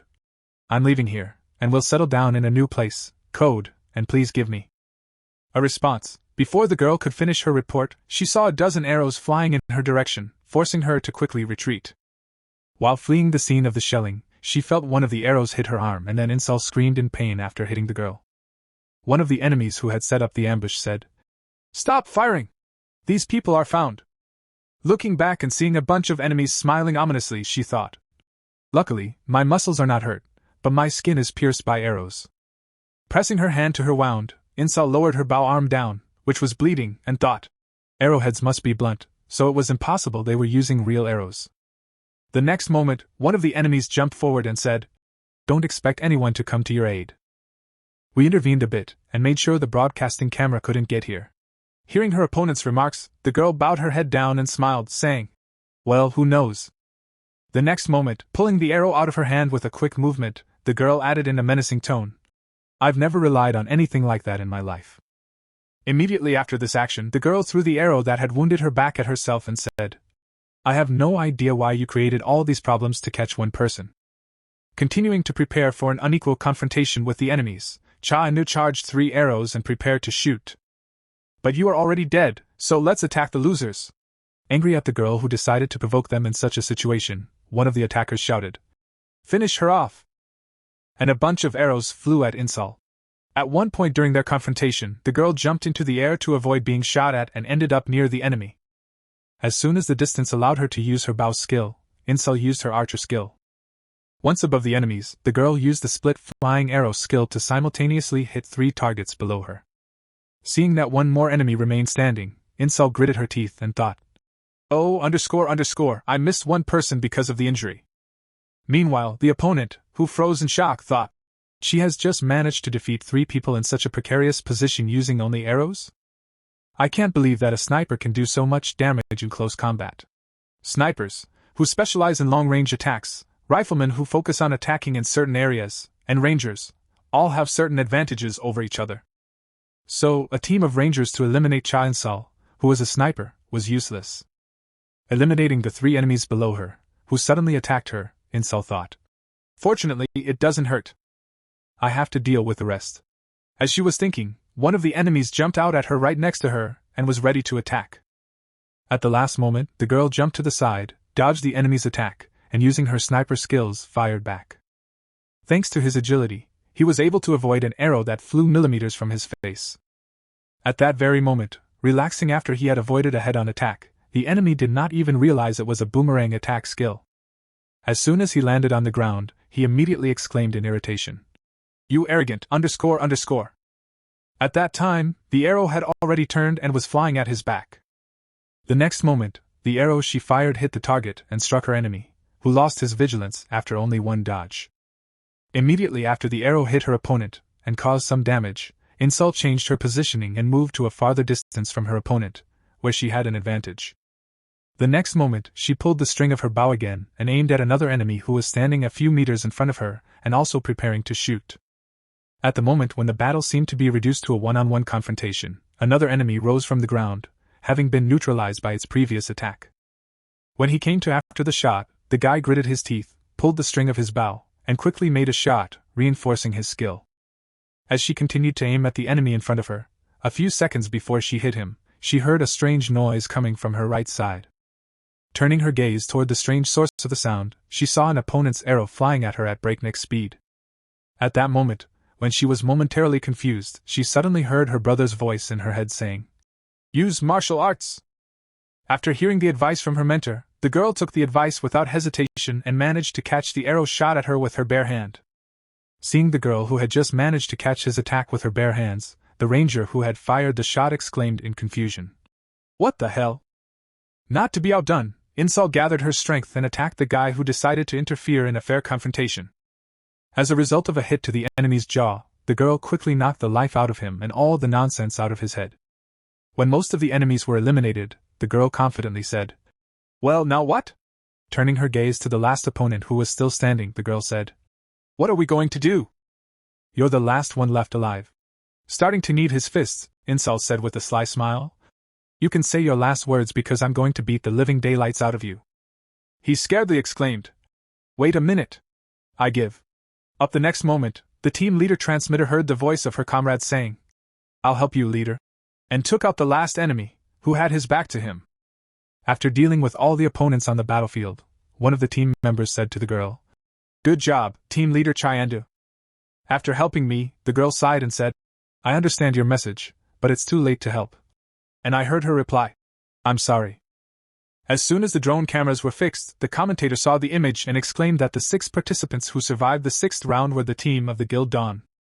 The next moment, when her friends jumped up to the girl, the commentator added in surprise that something had just happened in the abnormally def transmission zone, pointing the camera at the hero of this competition who was able to make the greatest contribution. The commentator surprisingly added, Hunter Cha and Seal defeated 4 players from Twilight. It's just incredible. At the same time, the 2 archers who had been unhappy with her participation until recently said happily, Cha Insal is really strong. I knew she was from the beginning. The next moment, using the sniper's clairvoyant skill, Insal told me not to need help if possible. Continuing to look up at the sky where a helicopter was circling, with her comrades who were watching the confrontation, she added, But I survived thanks to you, Oppa. After receiving words of gratitude from his younger sister, Shin Hun, who was watching the match from the helicopter window, smiled happily. Before he could enjoy the wonderful sight, enough Li Jihai, who was sitting next to him, suddenly asked him what he had seen. After receiving the girl's question, Shin Han bowed his head down and coughed awkwardly, saying, I saw that. The next moment, turning his gaze to the vice leader, the guy said confidently, She was able to get out of the critical situation because I taught her martial arts. To which he heard a disgruntled exclamation. That's not what I meant. After receiving Lai Hai's remark, Shin Han turned his head back to the window where his sister was below and said, I'm kidding. You were right, I really don't know. Immediately after his words, he recalled a moment from his childhood when he had just given his sister a pendant, and said when she grew up and became so strong. Continuing his thoughts, the boy confidently added, I will no longer treat her like a little girl. Demonstrating confidence and pride. The boy spoke, As expected of my sister. To which Li Jihai said, Yes, I am. How can you tell her to use martial arts so openly? In response to his girlfriend's question, the boy looked out the window again and said, We were lucky that there were transmission problems. If we had met Park Tan, we would have met him then. At the same time, watching the video broadcast on his drone, which was separately filming the entire battle of the archers he had sent, the leader of the Twilight Guild confusedly said, Those movements were martial arts. Taking a seat at the table with her brother after the competition, Insal happily said, Well, how do you like your sister's strength? Not receiving any response from her brother, who looked away, the girl added, Well, it's clear enough that you at least took the lid off if you're pretending to drink. As soon as the guy started to open the knave, Sue added, The seemingly strongest immortal in the universe. I probably lacked a lot of things, and in the end, if it wasn't for martial arts, I wouldn't have made it to the finals. My internal energy was also running out, and I would have lost. Interrupting the story of his younger sister, Shinyun suddenly put the glass of drink aside and said, You are strong because of your hard work and martial arts and hunter skills. Bowing his head to his younger sister, the boy added, I'm sorry I hid a lot of things from you. I wanted to be your brother as much as ever, but I didn't. Continuing his story, Shin Han recalled the moment when Insal was still at the age before his disappearance and added, I thought you were the same little, innocent sister as in the past. Listening to my brother in silence, with no place to put in a word or object, Insal heard. You had grown up so much and became much more mature. The next moment, turning her gaze to the people next to them, Insal said, I've been trying to find the person who did this to our family for the last few years, and that's why I became a hunter. Taking over the initiative of the dialogue, the girl added, I thought that if I reached the highest level, I would be able to get at least some kind of hint, but I didn't even notice how I plunged into it all. With her head down, the girl added sadly, It didn't seem very hard to me, and that's how I got to this point. The next moment, stretching out her little finger in front of her older brother, she said, But it's all over now. Just promise me one thing, never leave me again. To which he replied with the same eyes. Before he could finish, the girl interrupted his sentence and said, No, it's not obvious. Holding up her hand with her little finger extended, she added, I've been feeling like you've been hiding something from me lately, and that's why I've been feeling lonely, so don't hide anything from me anymore. Hearing his younger sister's request, Shin Han smiled happily and said, I understand. I understand. The next moment, he stretched out his hand with his little finger extended to my sister. I said, I promise I will never leave you alone. When the girl began to melt in her feelings after reconciling with her brother, Shin Han suddenly said, There's something else you need to know about after that. She awkwardly asked what it was. Then, smiling joyfully at his younger sister, the boy said, Your brother's nickname is not immortal, but the immortal sword of the Emperor. Hearing what her brother had just said, the girl suddenly stood there for a minute in surprise, then made a disgruntled expression and said, Oh, that's it. Sometime after the family gathering, a loudspeaker announced to the audience that in an hour, the great battle would begin, so hurry up and get there before it starts. I repeat, in 1 hour. Hearing the announcement, Shin Hun stood up from his seat and said, I'm going to go to the show. In-seol replied, Well, try harder, but you're seriously going to wear those clothes to an official event? In response to the girl's question, Shin Hun asked her, By the way, didn't those guys seem strange to you? It seems like they deliberately targeted you. When she received a question from her older brother, the girl said, Those, when dawn and dusk intersect in the dungeons, sometimes there are fights, but this time they openly attacked me. It's strange. Confidently holding up her nose during her story, the girl added, Well, I often meet with this kind of person, so they probably wanted to get rid of the professional as soon as possible. Hearing this, Shin Hun thought awkwardly, she's definitely a pro at getting in people's ears. The next moment, remembering again the message from the U-System window that said I'm going to take everything from you, Shin Hun mentally added, If that's the case, then it's okay. Upon arriving at the room for the official event, Shin Hun first saw Young Juno walking toward him with his hand outstretched. He said, Hunter Cha Shin Hun, I've heard a lot about you from the deputy leader. Shaking the guy's hand and waving it actively, the man added happily, You will lead the advanced squad in the great battle. I look forward to it. By the way, it was nice to meet you. After greeting the guy and moving on to other guests, the man said, Well, how are the others doing? Seeing young Jiho happily chatting with the others, Shin Hun spoke into the voicemail. This is the leader you were talking about, Jiho. To which Lee Ji-hee replied, Don't look down on him, he's a top-level 60 hunter. And when did I ever talk about him? Shin Han added, He's still weaker than you. To which the girl replied, That's true. As the guild leader headed for the exit, happily saying goodbye to everyone and exclaiming, I'll be off to prepare for the competition. Shin Han added, As you know, I won't be using martial arts during the battle. Folding his arms in front of him and smiling happily, the boy confidently added, But let's not forget that highly developed martial arts are no different from magic and something else. Looking at the vice leader of the guild he was working with, Shin Hu added, I'd like to thank you for helping me make peace with In-seol. When she heard that her friend was able to find common ground with the leader of the archery team, she smiled happily and said over the voice link, I'm glad. Continuing to look at the joyful guy who had to take part in the great battle as a leader, the girl added, Well, if that's the way it is, then good luck to you. As soon as the guild leaders left the room, other members approached Shin Hun and asked, Isn't that you, mister? Shin Hun? I've heard a lot about you from the deputy leader. To which he replied in surprise, That was me. Then one of the guys exclaimed, She said you were incredibly talented. Take care of the front line.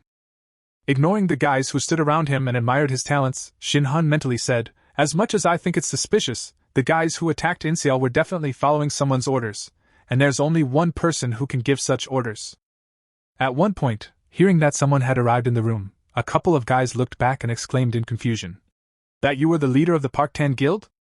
Hearing that he was recognized, the leader of the Twilight Guild arrived with his subject, who was hiding behind him, and said, Hey, I interrupted your break. Standing behind his comrades, Xuan looked at the guy who had come into the room uninvited and thought, If the person who sent me the message was a heavenly warrior, then it was possible that Park Tan, the suspected heavenly warrior, was also involved. The next moment, Paran put one hand out to the side and said, Aren't these friendly battles? I came to say hello. What's wrong?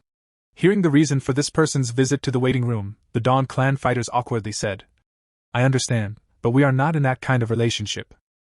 After receiving comments from the boys, Paran straightened his arms and walked forward to them, saying, I'm so lousy at pretending you're right. But when I heard that a great man would be with you, I came to spy. Immediately afterward, the boy approached Shin Hun and extended his hand, saying, I've heard a lot about you, and it's nice to meet you, Master Cha. Shin Han, trying to keep his smile on, Park Tan asked, This is the first time we've met, am I right?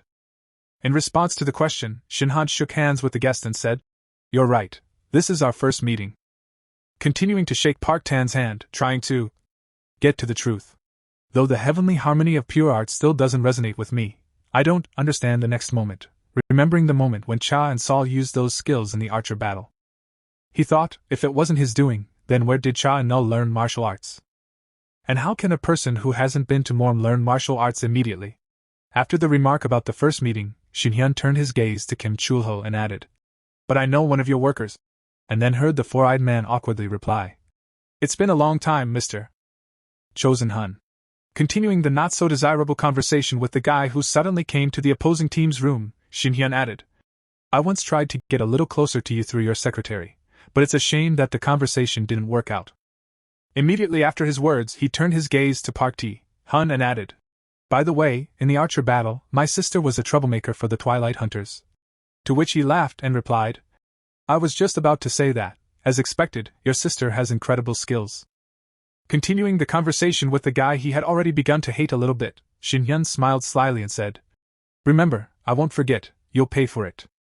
He heard him reply, "I'm scared, I'll be looking forward to it." And Shin-hyun turned away from him and said, "Yeah, wait." Heading toward the exit of the room, Shin-hyun said, "I'm going to give you an interesting show, it will never disappoint you." And then thought about whether it had anything to do with the Celestial Warrior or not. It was something else. First of all, he hurt my sister. I will wipe the Twilight Guild off the face of this world for sure. After a while, when the long-awaited moment was about to arrive, the commentator exclaimed, "Dear viewers, you have been waiting for this for so long." Announcing the main event of this Festival of the Sun. The girl joyfully exclaimed, "The main event of the Festival of the Sun which needs no words." Jumping up from her seat and leaning forward to get a better look at the start of the show, the girl commentator exclaimed, "The great battle of dawn and dusk is finally beginning." Continuing to comment on the events taking place in the arena, the girl saw the first participant and exclaimed, "The hunter who would represent the dawn side, a super newcomer who had attracted a lot of attention thanks to the personal offer of partnership from the deputy leader of the Dawn Guild, Lee Hee." Introducing the first person to face the enemy in the first fight, the girl commentator exclaimed, "The leader of the Boundless Hunters Guild, Cha Shin-hyun." Grabbing her colleague by the collar with excitement, the girl joyfully exclaimed, "This is the first time we've seen a hunter from outside their guild appear in a great battle. Who is he, and why was he invited before dawn?" At the same moment, looking at his data sheet, a colleague commentator said, "The level of class of achievement. All information about this person is hidden because nothing is known about him, which can affect the opponent psychologically." And then he thought, "I would definitely file a complaint against her." Continuing to do her job, the girl commentator exclaimed, "And his opponent, the head of the Advanced Twilight Squad." At the same time, Shin-hyun's opponent said, "Wow, the rumors are true, you really have a cheeky face." While doing her job, the girl commentator shouted out, "The genius mage of the Twilight Guild, Fire Dragon Flame Charisma, Ru Shin-gong." After which he created fire in his hand, smiled slightly and said, "I'll fry you to a crisp." Hearing the threat in his address, Shin-hyun asked with a smile, "Are you serious about the flames of the Fire Dragon? And what kind of fire charisma are you not ashamed of?" In Manhwa, it would sound normal, but here, continuing to do her job, the girl commentator shouted out, "Cha Shin-hyun vs. Ruin Gong. Ruin Gong vs. Cha Shin-hyun. The first match of the big battle begins." Hearing about the beginning of the battle, Park Tae-hun, watching everything from his seat, mentally said to Sunin, "You know what to do, never leave him alive. At least try to reveal all his abilities." Hearing what Baekhyun had just told him, the leader of the advanced unit of the Twilight Guild said this. The next moment, looking forward and seeing his opponent in the sky, Ru Shin-gong exclaimed in surprise, "What the hell is this for a show?" And then the girl commentator exclaimed, "What is going on?" Cha Shin-hyun immediately showed his class by flying quite high. Continuing to observe the actions of the guy, the girl commentator added, "The levitation of the wizard class." He openly revealed his highest class, and the hunter Cha Shin-hyun demonstrates his high control over magic by maintaining such a height, which is his strategy. Seeing the actions of the guy who was speaking for them, the guild leader, Jun-ho, turned his head to Che-ha and nervously asked if he had a plan. When she received a question from her leader, the girl, watching what was happening, said, "No, it looks like he just wanted to do it." At the same time, while in the air and looking down at his opponent, Shin-hyun thought, "The 50th level hunter Ru Shin-gong has the same level as Seok Kong-jin."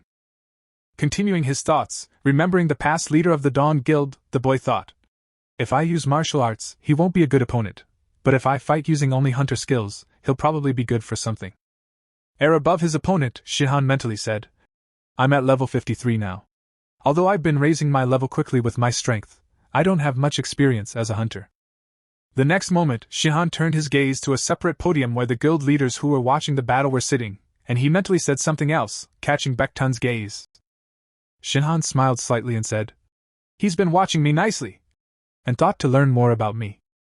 Immediately after his words, preparing for the battle with the enemy who was probably waiting for him, Cha Shin-hyun said, "You can watch for 100 years until your eyes dry up." The next moment, pointing the fireballs at his opponent, the boy added, I'm not going to show you what you want to see, you bastard. Seeing the long-awaited beginning of the confrontation between the magicians, the girl commentator exclaimed. A large number of energy spheres created by Cha Shinhan are literally raining down on the opponent, Ryu Shingong, who is trying to protect himself from them with a fire barrier. At the same time, while blocking his opponent's attacks, Ryu Shingong defended himself against his opponent's first attack, thinking, mana spheres without attributes is the same skill of a basic level mage.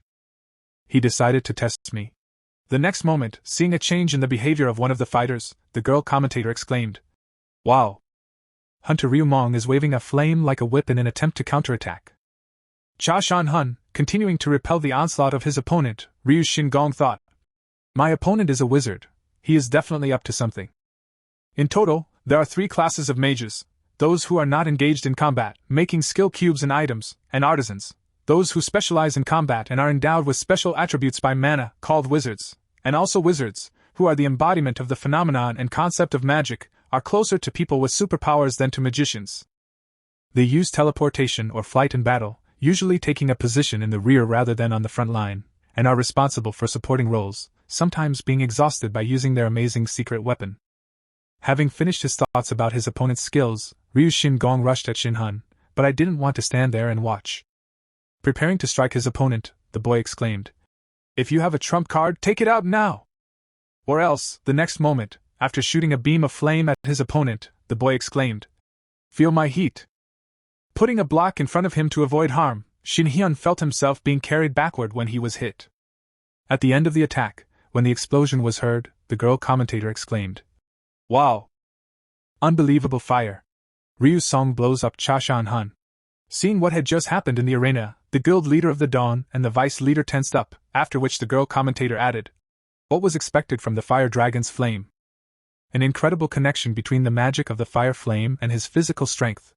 He is a hunter known for his fighting style, which is clearly manifested in close combat, which is rare for a mage class.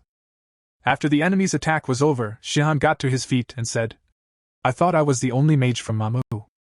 As soon as the opponent landed near him, Shinhan added, Your thinking was something similar to mine, and it spoiled my mood a little bit.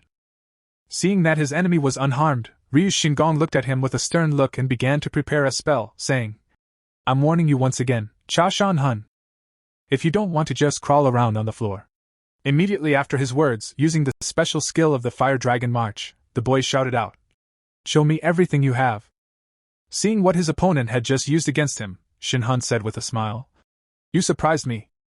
Well, if you asked for a trump so badly. The next moment, after he said that, the boy stretched out his hand in front of him, and then extended his thumb and pointed it down, demonstrating a dislocation gesture to the enemy. The fire dragon flying at him began to split into 2 parts when it reached a certain distance. Seeing what had just happened to his special spell, Ryun exclaimed in confusion, Who the hell is this? When his fire dragon attack had completely dissipated and the commander of the advance team saw a completely unharmed Shin Hyan shoving him a dislike, he added in a confused tone, This crazy bastard. Seeing an interesting sight in front of her, the girl commentator suddenly exclaimed, What? That was frozen in place. The girl commentator looked at the result of the attack of the leader of the advanced Twilight Squad and added, It's incredible.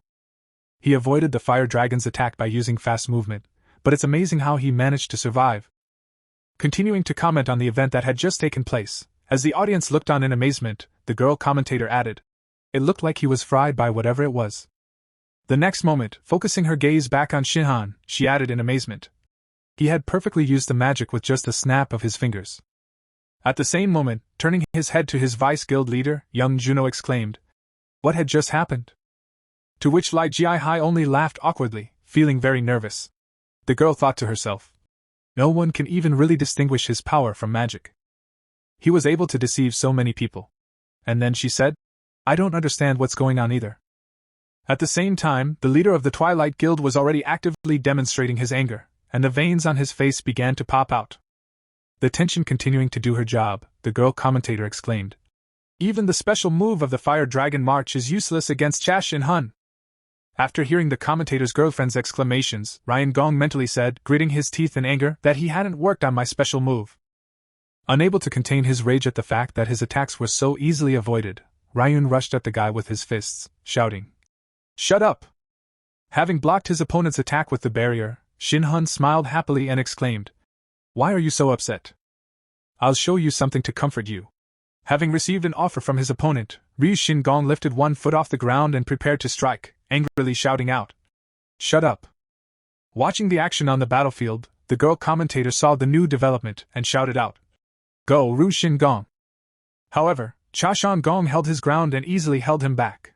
Continuing to watch the battle and admire what was happening, the girl commentator excitedly exclaimed, "What an exciting battle! Who would have thought that there would be a hand-to-hand fight between two mages?" At one point, Shin Hun disappeared right in front of his opponent's eyes and said, "You did very well, but you made one mistake, you ruined my mood." Touching his opponent's leg, standing behind him and using force, Shin Hun added, "You're too inexperienced to open up like that.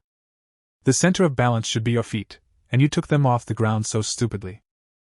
As soon as the enemy fell to the ground, Shin turned his back on him and added in frustration, "You should also correct your bad habit of lifting your shoulders too high when you strike and concentrate on your opponent more carefully." Lying on the ground after his opponent's sudden attack, Ryushin Gong asked him in confusion how he managed to do it, and he heard a "Ganu" in response. The next moment, Shin Han suddenly appeared right in front of his opponent, and leaned over him, saying, "Well, I've been studying martial arts for quite a while."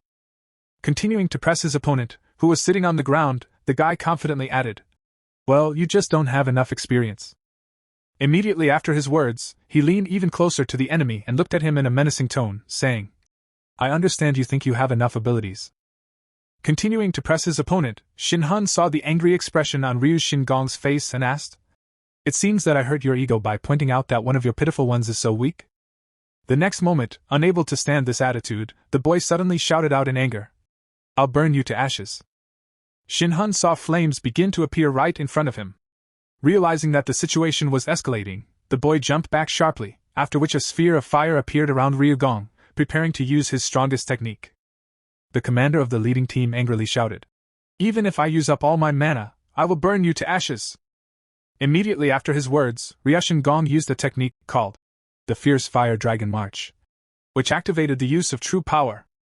Seeing that several fire dragons released by his opponent were now flying at him, Shin Hun smiled and said, "Wow, looks like I'm going to have to put in a little bit of my own power." At the same time, watching the events in the arena, the girl commentator exclaimed that Ryu Gong's power was about to burn the entire stadium to the ground, his fire dragons flying everywhere. Shielding herself from the heat coming from the arena, the girl commentator exclaimed, "It looks like Cha Shin Hun will have to sweat to protect himself now." As flames engulfed the entire stadium, just as the explosion went off, at the same time as Lai Hai was watching the events in the arena, the girl commentator exclaimed that Cha Shan Hyun was cornered and would not be able to counter such a ruthless attack. Immediately after her sit-down, the girl commentator suddenly interrupted and exclaimed, "Oh, wait!" But at the same moment, Lai Hai also noticed something striking and froze in shock watching Shin Hun block the fire dragon's attack. The girl commentator exclaimed that it was unbelievable that even such a powerful attack could not break Cha Shin Han's strong barrier. Continuing to hold off the onslaught of the enemy attack with his barrier, Shin Hun said, "It was really so annoying, but such attacks are not that difficult to defend against." Having dispelled his opponent's attack, Shin Hun said with a smile, "As long as my body is immortal and I feel neither hot nor cold, I will not be easy to deal with." Immediately after showing Ryu Shingong the common gesture of bad skills again, Shin Hun added with a smile, "Your pathetic attack won't even be able to hit me." Seeing how this attack ended, the commentator girl exclaimed in amazement that Cha Shan Hun had easily dealt with such a terrifying force in an instant. He just took it, and so easily defeated all these fire dragons. What kind of power is this? After which her colleague added, "Incredibly, is his soapbox really about controlling gravity?" Falling to his knees because of the embezzlement of his son, Ryu Gong exclaimed, "This is complete nonsense." Continuing to repeat Shin Hun's ability, the girl commentator exclaimed, "Gravity? Was this magic so powerful before?" Well, even for me, who had been to such competitions, this was something new. And at that time, Shin Hun was hovering over his opponent, who was sitting on his knees. Continuing to marvel at the newcomer's abilities, the female commentator exclaimed, "His strength was beyond imagination! How could a person use gravity so skillfully?" Cha Shan Hun was definitely a newcomer. And then Shin Hun created a magic sphere in his hand and said to his opponent, "Our battle was more fun than I imagined." Shin Gong would be the next moment listening to his opponent's frightened moans. Shin Hun said, "Well now, having dealt a delicious blow to his opponent and removed the obstacle in his way. Cha Chin-hun smiled slightly and added, "Time to end our battle." Seeing that his subject had just lost the battle in a landslide, the leader of the Twilight Guild asked Sake who was next, to which he replied with, "Chi-hun." After which Park Tai-hun said, "It was so beautiful," looking at the guy who had just tarnished the reputation of the Twilight Guild with an angry look. Baek Ta-hun added menacingly, "Go to Ji-hun and tell him to use this." As soon as a new opponent appeared in the arena, the girl commentator exclaimed, "Choi-hun is the spear of dust that protects them. His spear wipes everyone out from the dawn." After announcing all the basic information about the person who had just appeared in the arena, the girl commentator finally exclaimed that he was the Spear of Twilight and the Mage Killer, Knight Choi Ji-hun. Continuing her work, the girl commentator exclaimed, "Judging by his nickname, Choi Ji-hun never lost to Ems, right?" Her colleague answered her, "In general, the warrior class has a higher winning percentage compared to mages." As soon as the two fighters locked eyes in the arena, the commentator added, "But I dare say that mages may have more techniques unknown to anyone." Seeing his new opponent in front of him, Cha Shan-hun, flexing his fists, smiled happily and said, "I'm looking forward to our battle. That's a nice costume you've got on." Seeing that their best fighter for confronting mages entered the arena, Kim Tan, with a smile on his face, thought, "You are too relaxed, Cha Shin-han. This time everything will be different. Until you are a magician, you will not defeat Jian." At the moment when the girl commentator exclaimed, "And this is the great battle of the Sun Festival. Let the second fight begin." Choi Ji-hun clenched his weapon in his hands and, using the knight's reinforcement skill, rushed into battle. Seeing the actions of the knight who rushed to the attack without a second's hesitation, the commentator exclaimed, "Wow!" From the very beginning of the fight, Choi Ji-hun activated all possible physical strength and immediately went to attack Jason-hun. At the same time, Shin-hyun was using his skill to dodge the enemy's attacks and asked, "Are you planning to break through the front right away?" "You're pretty fast, but whatever." The next moment, after firing 3 magic spheres at his opponent to neutralize him from a distance, Shin-hun shouted out, "You are nothing but a pawn." But even though the knight was hit by magic spells, he was still able to break through them without being harmed. Immediately after emerging from the pile of dust, Choi Ji-hun appeared right in front of Cha Chin-hun, who clearly did not expect such a close encounter with his opponent. Confused by the close eye contact, the boy immediately came to his senses and quickly jumped away from the enemy. Having broken the distance between himself and his opponent, Shin-hun was amazed by this development and thought that he was not only fast but also strong and had a strong will. Against such opponents, aerial combat was the best. As soon as he thought about it, Choi Ji-hun stuck the tip of his spear into the ground, then leaned on it, used the knight's skill, and found himself in the air. Seeing that the enemy had just jumped into the air and blocked his way to retreat, Shin-hyun suddenly fell to the ground with his hands over his head in a nervous fit. At the same moment, using the knight's skill, Choi Ji-hun's jumping attack struck a devastating blow to his opponent's defensive barrier. As a result of this attack, the boy saw that his protective barrier began to crack, which made him nervous. The next moment, there was a loud explosion that kicked up a lot of dust and dirt, and the girl commentator exclaimed, "Choi Ji-hun's incredible attack doesn't allow Cha Chin-hun to take off. He doesn't hesitate to successfully attack him." Continuing to do her job, the girl commentator said with a heavy sigh, "What a pity for those responsible for the ring, they will have to repair everything." After which, Shin-hun said in amazement after the attack was completed. The next moment, when his opponent jumped back, the guy was amazed to add, "How much time has passed since the last time I was hit like that?" Immediately after he said that, he stood up in a sitting position, put his hand to his head, and said, "If I could use martial arts, I would have dealt with him in 1 second."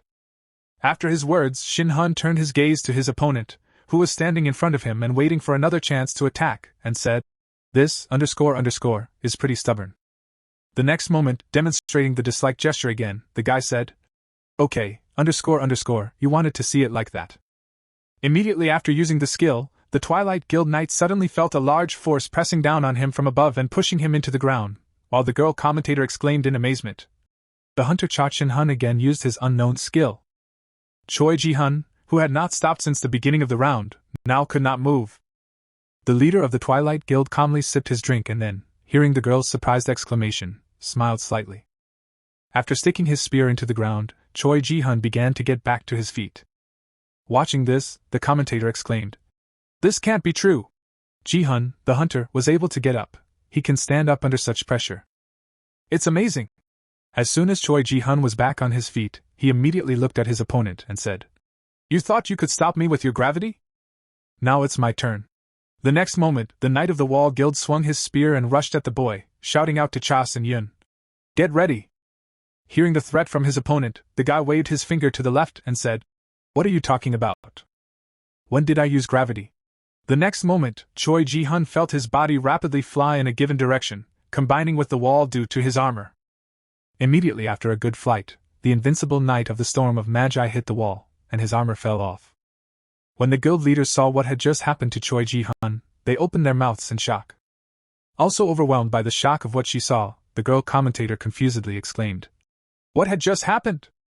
Continuing her work, the girl commentator exclaimed that again, the gravitational force of the hunter Chas Shin-hyun is not an unknown force, it is enough to defeat Choi Ji-hyun. Trying to figure out how the guy had just knocked the knight to the ground, the girl commentator exclaimed, "What kind of skill Chas Shin-hyun used?" Sitting on the ground after receiving damage, the Knight of the Twilight Guild said, "Boy, you're really strong. It's amazing that you've survived until now." In response to his opponent's praise, Shin-hyun said, "My power is not gravity, but repulsion and attraction. My main skill that I have learned through sweat and blood is called the conduction of yin and yang." The next moment, raising his index finger and pulling a pebble to it, the boy added, "If you know the basics of physics, you should know that in physics, the force of attraction is the force that attracts objects to something, and the force of repulsion is the repulsive force." The next moment, Shin-hyun threw a pebble at the helmet of the man in front of him with the help of a push, adding, "It will be difficult to explain in more detail, but I think you get the idea." Continuing his story, Shin-hyun added, "I used my power in the direction I wanted to go." And before his opponent could finish, Choi Ji-hun interrupted him and said, "You made a mistake." Chas Shin-hyun, immediately after his words, the Twilight Guild Knight drew the boy's attention to him and pointed his hand at him, saying, "You didn't have to explain your weakness." And then used his true skill.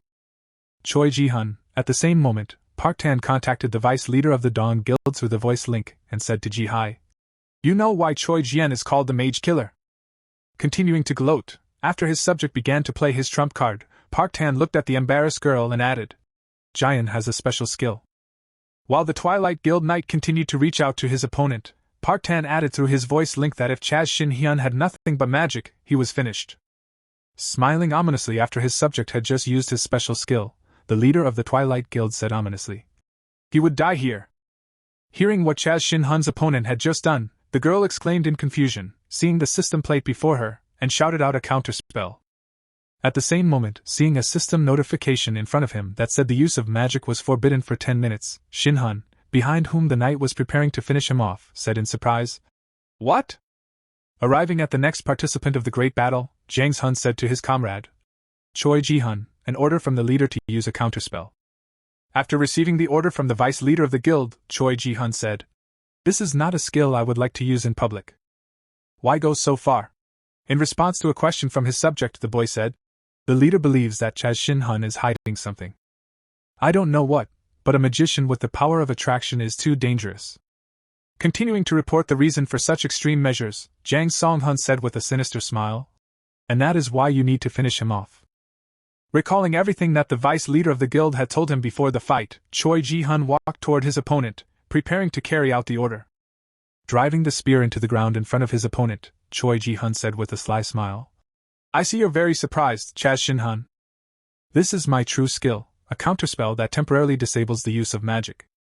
Having once again driven his opponent into a dead end by blocking his only opportunity for confrontation, the knight added, "To your end, Lin Hyen, without magic you have no chance of winning." As the audience in the stands held their breath in amazement, the commentator exclaimed, "How suddenly the moment of the end of the battle turned the other way around with the mysterious skill used by Choi Ji-hun to suppress the hunter Chas Shin-hyun. What kind of skill is that?" At the same time, seeing young Juno's concern, the leader of the Twilight Guild, smiling slightly, said simply, "Choi Ji-hun is a naturally stupid and honest guy. He can't hold back his anger at someone who viciously attacks him with magic." Continuing his story, Park Tan added that he himself had never dreamed of such a skill. Hearing this, Lee Gi scaredly exclaimed, "No!" The next moment, contacting Shin-han via voicemail, the girl exclaimed, "Run away, Mr. Shin-han. The competition no longer matters. Give up. Don't use martial arts." Hearing the girl's words, Shin-han was surprised to hear that he was going to run away and surrender, after which Choi Ji-hun pointed his weapon at him and said no to Cha Chin-hun, increasing his overall strength, which was growing every second. The Knight of the Twilight Guild, preparing to strike, added that he would not be able to escape or surrender.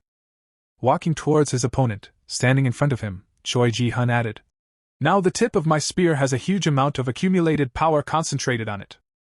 It can destroy an entire house. Can you hold out without the magical protection of disappear?"